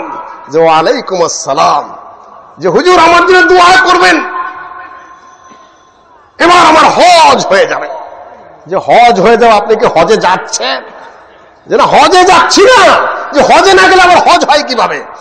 যে 3 বার যাচ্ছি, 3 বার। যে 3 বার কোথায় যাচ্ছেন? যে আজমির শরীফ। যে এইটা তো আমার জানা নেই। বলে যে মাথায় টুপি দেখা যাচ্ছে, তার উপরে আবার পাগড়ি, দাড়িও দেখা যাচ্ছে, হাতে সুন্নতি লাঠি, আর আজমির শরীফে 3 বার গেলে হজের সওয়াব হয়, এটাও জানেন না? আপনাদের কিসের মৌলবি? ভাইও, আমার বাংলাদেশের কোন মাঠে যদি 1 কোটি মানুষের জড়ো হয়, আর হজের মাঠে যদি একটা মানুষ জড়ো হয়, তাহলে হজের মাঠের সমান 1 কোটি মানুষের হবে? বাজে কথা ছড়াইন না মাঠে ময়দানে। আমি আর বেশি কিছু বললাম না। আমার বাংলাদেশ বাংলাদেশি, এটা কাবা নয়, এটা মক্কা নয়, এটা আরাফাত নয়, এটা মুজদালিফা নয়, এটা মাশান নয়। আমার বাংলাদেশের ভূমির ফজিলত আলাদা কোন কোরআন হাদিসের আয়াত নাই। আল হজ্জ আরাফা, আরাফায় হজ। ওয়া যাওমা ইউআযিম শাআইরাল্লাহ ফাইন্নাহা মিন তাকওয়াল কুলুব। শাআইর যেগুলো সেটা মক্কা মদিনায় রয়েছে, মক্কায় রয়েছে, মদিনায় খুব একটা না, ওটা অন্য আলোচ্য বিষয়। আর আপনি অতি আবেগে, অতি গল্পে কি বলে বসেন? আপনি ইমান কোন জায়গায় যায় সেগুলো ঠিক রেখে কথাবার্তা বলবেন। বলতেছে যে হজ হয়ে যাবে 3 বার গেলে। তো বললেন যে আর কি হয়? যে সেখানে যা চাবেন তাই পাবেন। ভাগ্য গতিতে মুরিদের 1 চোখ কানা। বলছে সাহসে ভর করে বললাম যে এক নিয়ত করে যা চাবেন তাই যদি পাওয়া যায়, একটা প্রশ্ন করতে পারি? যে হ্যাঁ পারেন। যে মানুষের দেহের সবচেয়ে মূল্যবান অঙ্গ কোনটা? বলে যে চোখ। কয়েছে আপনি 3য়-বার যাচ্ছেন, এর আগে 2 বার গেলেন, বাবার কাছ থেকে চোখটা চেয়ে আনতে পারলেন না। কয়েছে আপনি আর কি মারেন নাকি হুজুর? তাই কি হয়? তাই হয় না তো চাটু মারেন, ফাউল গল্প করার কি আছে? উনি আরেকটা বলছেন, তাওহীদের ওয়াজ আমি এটাতেই শেষ করব। আল্লাহ প্রসঙ্গে কথা। হিন্দু ভাইরা মধ্যস্থতা মানেন, মধ্যম মনে থাকেন। উপরে চাওয়ার জন্য কি বলে যে উসিলা লাগবে, উদ্যম লাগবে। উসিলা কি? আমলে সালেহ হলো উসিলা, মানুষ কোনদিন উসিলা হয় না। পরীক্ষার হলে বসেছেন, আপনি পড়াশোনা কিচ্ছু করেন নাই, পরীক্ষার খাতায় যদি লিখে দেন যে আমার পাশের যে বন্ধু উনি অত্যন্ত ভালো মানুষ, তার উসিলায় আমার একটা গোল্ডেন A+ দিয়ে দেন, পরীক্ষক সাহেব খাতা দেখে কি করবে? ডবল আলু দিয়ে দিবে, তাই না? আপনার পিসাব বড় ভালো মানুষ, আপনার অমক এত বুজুর্গ, আপনি কোন পীরের মুরিদ, আপনার পিসাব ফু দিলে বয়ম ফাইটা যায় না কি হয়, ওই সকল কিস্সা কাহিনী করলে আল্লাহর কাছে মাপ পাওয়া যাবে? উসিলা হলো আপনার আমলে সালেহ। হিন্দু ভাইরা, আমি আলিগড়ে লেখাপড়া করেছি, ট্রেনের মধ্যে যারা ওই সাধু সন্তরা চলাফেরা করে, গায়ে গেরুয়া বসন, হাতে থাকে চিমটা, তার মধ্যে একটা কেতলি থাকে, কপালে চন্দনের টিকা থাকে, গায়ে একটা পরনে একটা গেরুয়া বসন। এইভাবে ওদের ভাড়াটা লাগে না, টিটিরা জিজ্ঞাসাবাদ করে না। দীর্ঘদিন ট্রেনে দেখেছি, ওরাও নিরীহ মানুষ, চুপচাপ বসে থাকে। তাদের মধ্যে কিছু আবার জজমানও আছে, এক ভক্ত মুরিদ, এক ভক্ত জজমান উঠেছে ওইরকম, হাতে চিমটা, ত্রিশূল, আর হাতের মধ্যে কেতলি, এক হাতে কেতলি, ওই রকম পরনে এবং গায়ে গেরুয়া বসন, লালচে রঙের, কপালে চন্দনের ফোঁটা, মাথার মধ্যে জট পাকানো, তাই না? আমার ঢাকায় দেখি জট পাঠানো এক শয়তান করে, তার সাথে কিছু সংখ্যক মানুষও করে, সেই বিবরণে আমি আর আজকে যেতে পারলাম না। এইভাবে বসে আছে, আর লোকজন এসে সিজদা দিচ্ছে, আর ওই কেতলির মধ্যে একটা দুইটা করে টাকা দিয়ে যাচ্ছে। তো এরকম করছে। তো আমি বলছেন যে আমি মানুষটা ছোটখাটো হলে কি হবে, সাহস কিন্তু কম ছিল না। এই দেখে মুরিদদেরকে জিজ্ঞাসা করলাম, এই কি করছেন আপনারা? এর পায়ে সিজদা করে করে আপনারা পয়সা দিচ্ছেন কেন? বলছে আপনি এনাকে চিনেন? এনার কায়াটা শুধু এই জায়গায় আছে, উনি কত জায়গা ঘুরেছেন আপনি জানেন? হিমালয়ে, গঙ্গার তীরে, তপবনে, বিহারে, বাদরে, কত জায়গায় ঘুরে ফিরে যুগের পর যুগ সাধনা করে সিদ্ধি লাভ করে ভগবানের সাথে একাকার হয়ে গিয়ে তারপরে এখানে শুধু ওনার একটা বাহ্যিক আকৃতি দেখতে পাচ্ছেন মাত্র, উনি কে তা আপনি জানেন? আচ্ছা, ভালো কথা। তো বাবাকে যে বললাম যে সাধু বাবা একটা প্রশ্ন করতে পারি? সাধু বাবা তার সহজে কথা বলেন না, উনি কতক্ষণ ঝুম ধরে থেকে বলেন মানে পারো। তখন জিজ্ঞাসা করলাম যে সবচেয়ে বড় কে, উপরে কে? অনেক সময় ধ্যান করে বসে থেকে বললেন, কথা না বলে ঊর্ধ্বলোকে চক্ষু দুটি বিস্ফারিত করে তর্জনী অঙ্গুলি উপর থেকে ইশারা করে বললেন উনি। কথা তো কম বলেন, হালকা কথাবার্তা বলেন, খুব ভাব বেশি, বাক্য কম, ভাষা কম, উনি। আচ্ছা, আরেকটা প্রশ্ন করতে পারি? 1 মিনিট দম ধরে থেকে বলে মানে পারো। সেটা হলো যে মানুষের সবচেয়ে বিনয় প্রকাশ, আজেজি ইনকিসারি প্রকাশ, মানুষের দুর্বলতা প্রকাশ, কামনা বাসনা প্রকাশের সবচেয়ে ভাবটা কি, ভঙ্গিটা কি? আপনারা বলেন তো সেটা কি? সিজদা। প্রথম আল্লাহর সামনে দাঁড়ালেন, মাথা আরেকটু নিচু করলেন, আরো যখন বিনয়ের ভাব এসে গেল তখন কি করলেন? লাস্ট পর্যায়ে মাথাটাই আল্লাহর সামনে লুটিয়ে দিলেন, তাই না? এটা হলো সিজদা। আগে দাঁড়ালেন আল্লাহর সামনে বিনয়ের সাথে, তারপরে আল্লাহর কালাম জপতে জপতে সালাতের মধ্যে মাথাটা অর্ধেক নত করলেন, আরো যত আল্লাহর নৈকট্যে কাছাকাছি চলে গেলেন তখন মাথাটাই লুটিয়ে দিলেন আল্লাহর সামনে। এই জন্য আল্লাহ নবী বলেছেন, আকরামু মা ইয়াকুল আবদু মিনাল্লাহি ওয়া হুয়া সাজিদ। আল্লাহর নৈকট্য বান্দা সবচেয়ে বেশি লাভ করে তার সিজদার মধ্যে। সিজদা হলো ভাবের জগতের একটা সাংঘাতিক জিনিস। খালি উঠলেন বসলেন, উঠলেন বসলেন, ঠুকঠুক মারলেন, এটা আপনি বুঝেনই নেই কার সামনে দাঁড়িয়েছেন আপনি। তো আমি জিজ্ঞাসা করলাম যে বিনয়ের ভাব প্রকাশের সবচেয়ে ভঙ্গিমাটা কি? উনি বললেন যে মাথা নত করে ষষ্ঠাঙ্গে প্রণাম করা, কিংবা মাথাটা মাটির সাথে কারো সম্মানার্থে মিশিয়ে দেওয়া। সাধু হবা। তাহলে এখন আরেকটু ছোট্ট প্রশ্ন করি। 1 মিনিট দম ধরে থেকে বলেন পারো। বললেন যে সবার উপরে যিনি আছেন তিনি কি আপনি? বলে আর বাঁচেন কোথাকে, তুমি দেখতে পাচ্ছ আমাকে এখানে, আর প্রশ্ন করছো সবার উপরে যিনি তিনি আমি কিনা? তিনি আমি বলছে তাহলে এটা মেনে নিচ্ছেন উনি আর আপনি ইয়েস। তাহলে এই সর্বোচ্চ বিনয়ের যে ভঙ্গিমা, এটা কে পেতে পারেন, উনি না আপনি? যে বৎস, তুমি তো এতক্ষণে একটা জটিল তোর প্রশ্নের মধ্যে আমাকে পেঁচিয়ে পেঁচিয়ে নিয়ে আসলে। যিনি সবার উপরে, তিনি সবচেয়ে বিনয়টা পাবেন। সবার উপরে যেহেতু ভগবান ব্রহ্মা ঈশ্বর সৃষ্টিকর্তা, আর তার সৃষ্টি জগতের সবচেয়ে যে বিনয়ের ভাব চূড়ান্ত সিজদা বা মাথা লুটে দেয়, সেটা উনিই পাবেন। যেটাই আমার কথা ছিল, তাহলে সে আপনার ভক্ত মুনিদরা আপনাকে যে সিজদা করছে, আপনি নিচ্ছেন কেন? এটা কি উচিত ঠিক কাম করছে না ভুল কাজ করছেন? বলছে অর্বাচীন কথাকার, প্রশ্ন তো ভালোই করছিলে, কিন্তু তুমি আর ভেদ তো তুমি বোঝো নাই, আর গভীর রহস্য তুমি বুঝতে পারো নাই। আমি কি নিচ্ছি নাকি তার এই সিজদা? আমি শুধু তার কাছে কালেকশন করে তার কাছে পাঠিয়ে দিচ্ছি।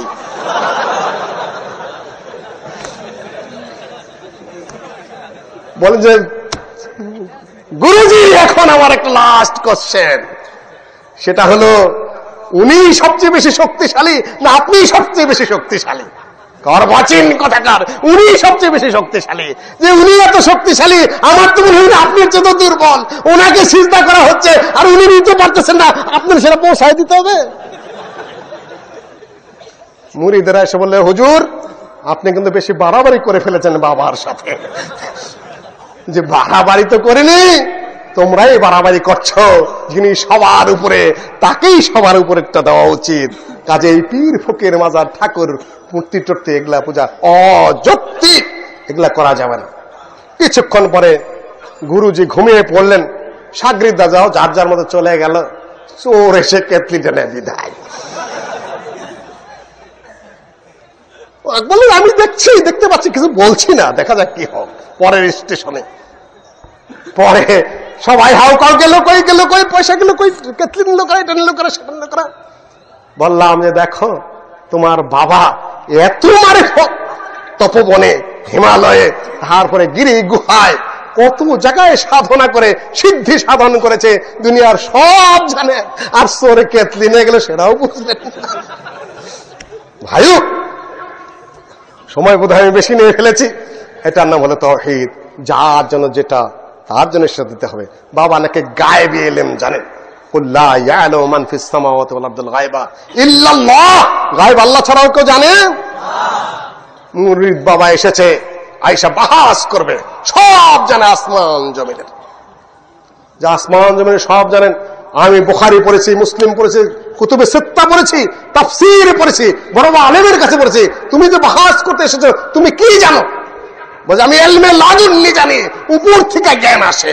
আপনি তো জানেন 30 পারা আর 60 পারার খবরই তো রাখেন না বাতেনি। যে তাই নাকি? যে হ্যাঁ ঠিক আছে। ল্যাংটা হয়ে আসছে ফকির, জিজ্ঞাসা করে ওটা কি? বলছে এটা আলিফ। আলেফের নিচে কয় নোক্তা থাকে? আলেফের নিচে তো কোন নোক্তা থাকে না। তোমার আলেফের নিচে 2 নোক্তা, কাটি চাকু দিয়া আহম নোক্তা থাকার। পরে বলে তুমি কি জানো? কয় আসমান জমিনের সব এই মুহূর্তে আমি বলে দিতে পারি। একটা প্রশ্ন করবো, উত্তর দিতে না পারলে কিন্তু খবর আছে।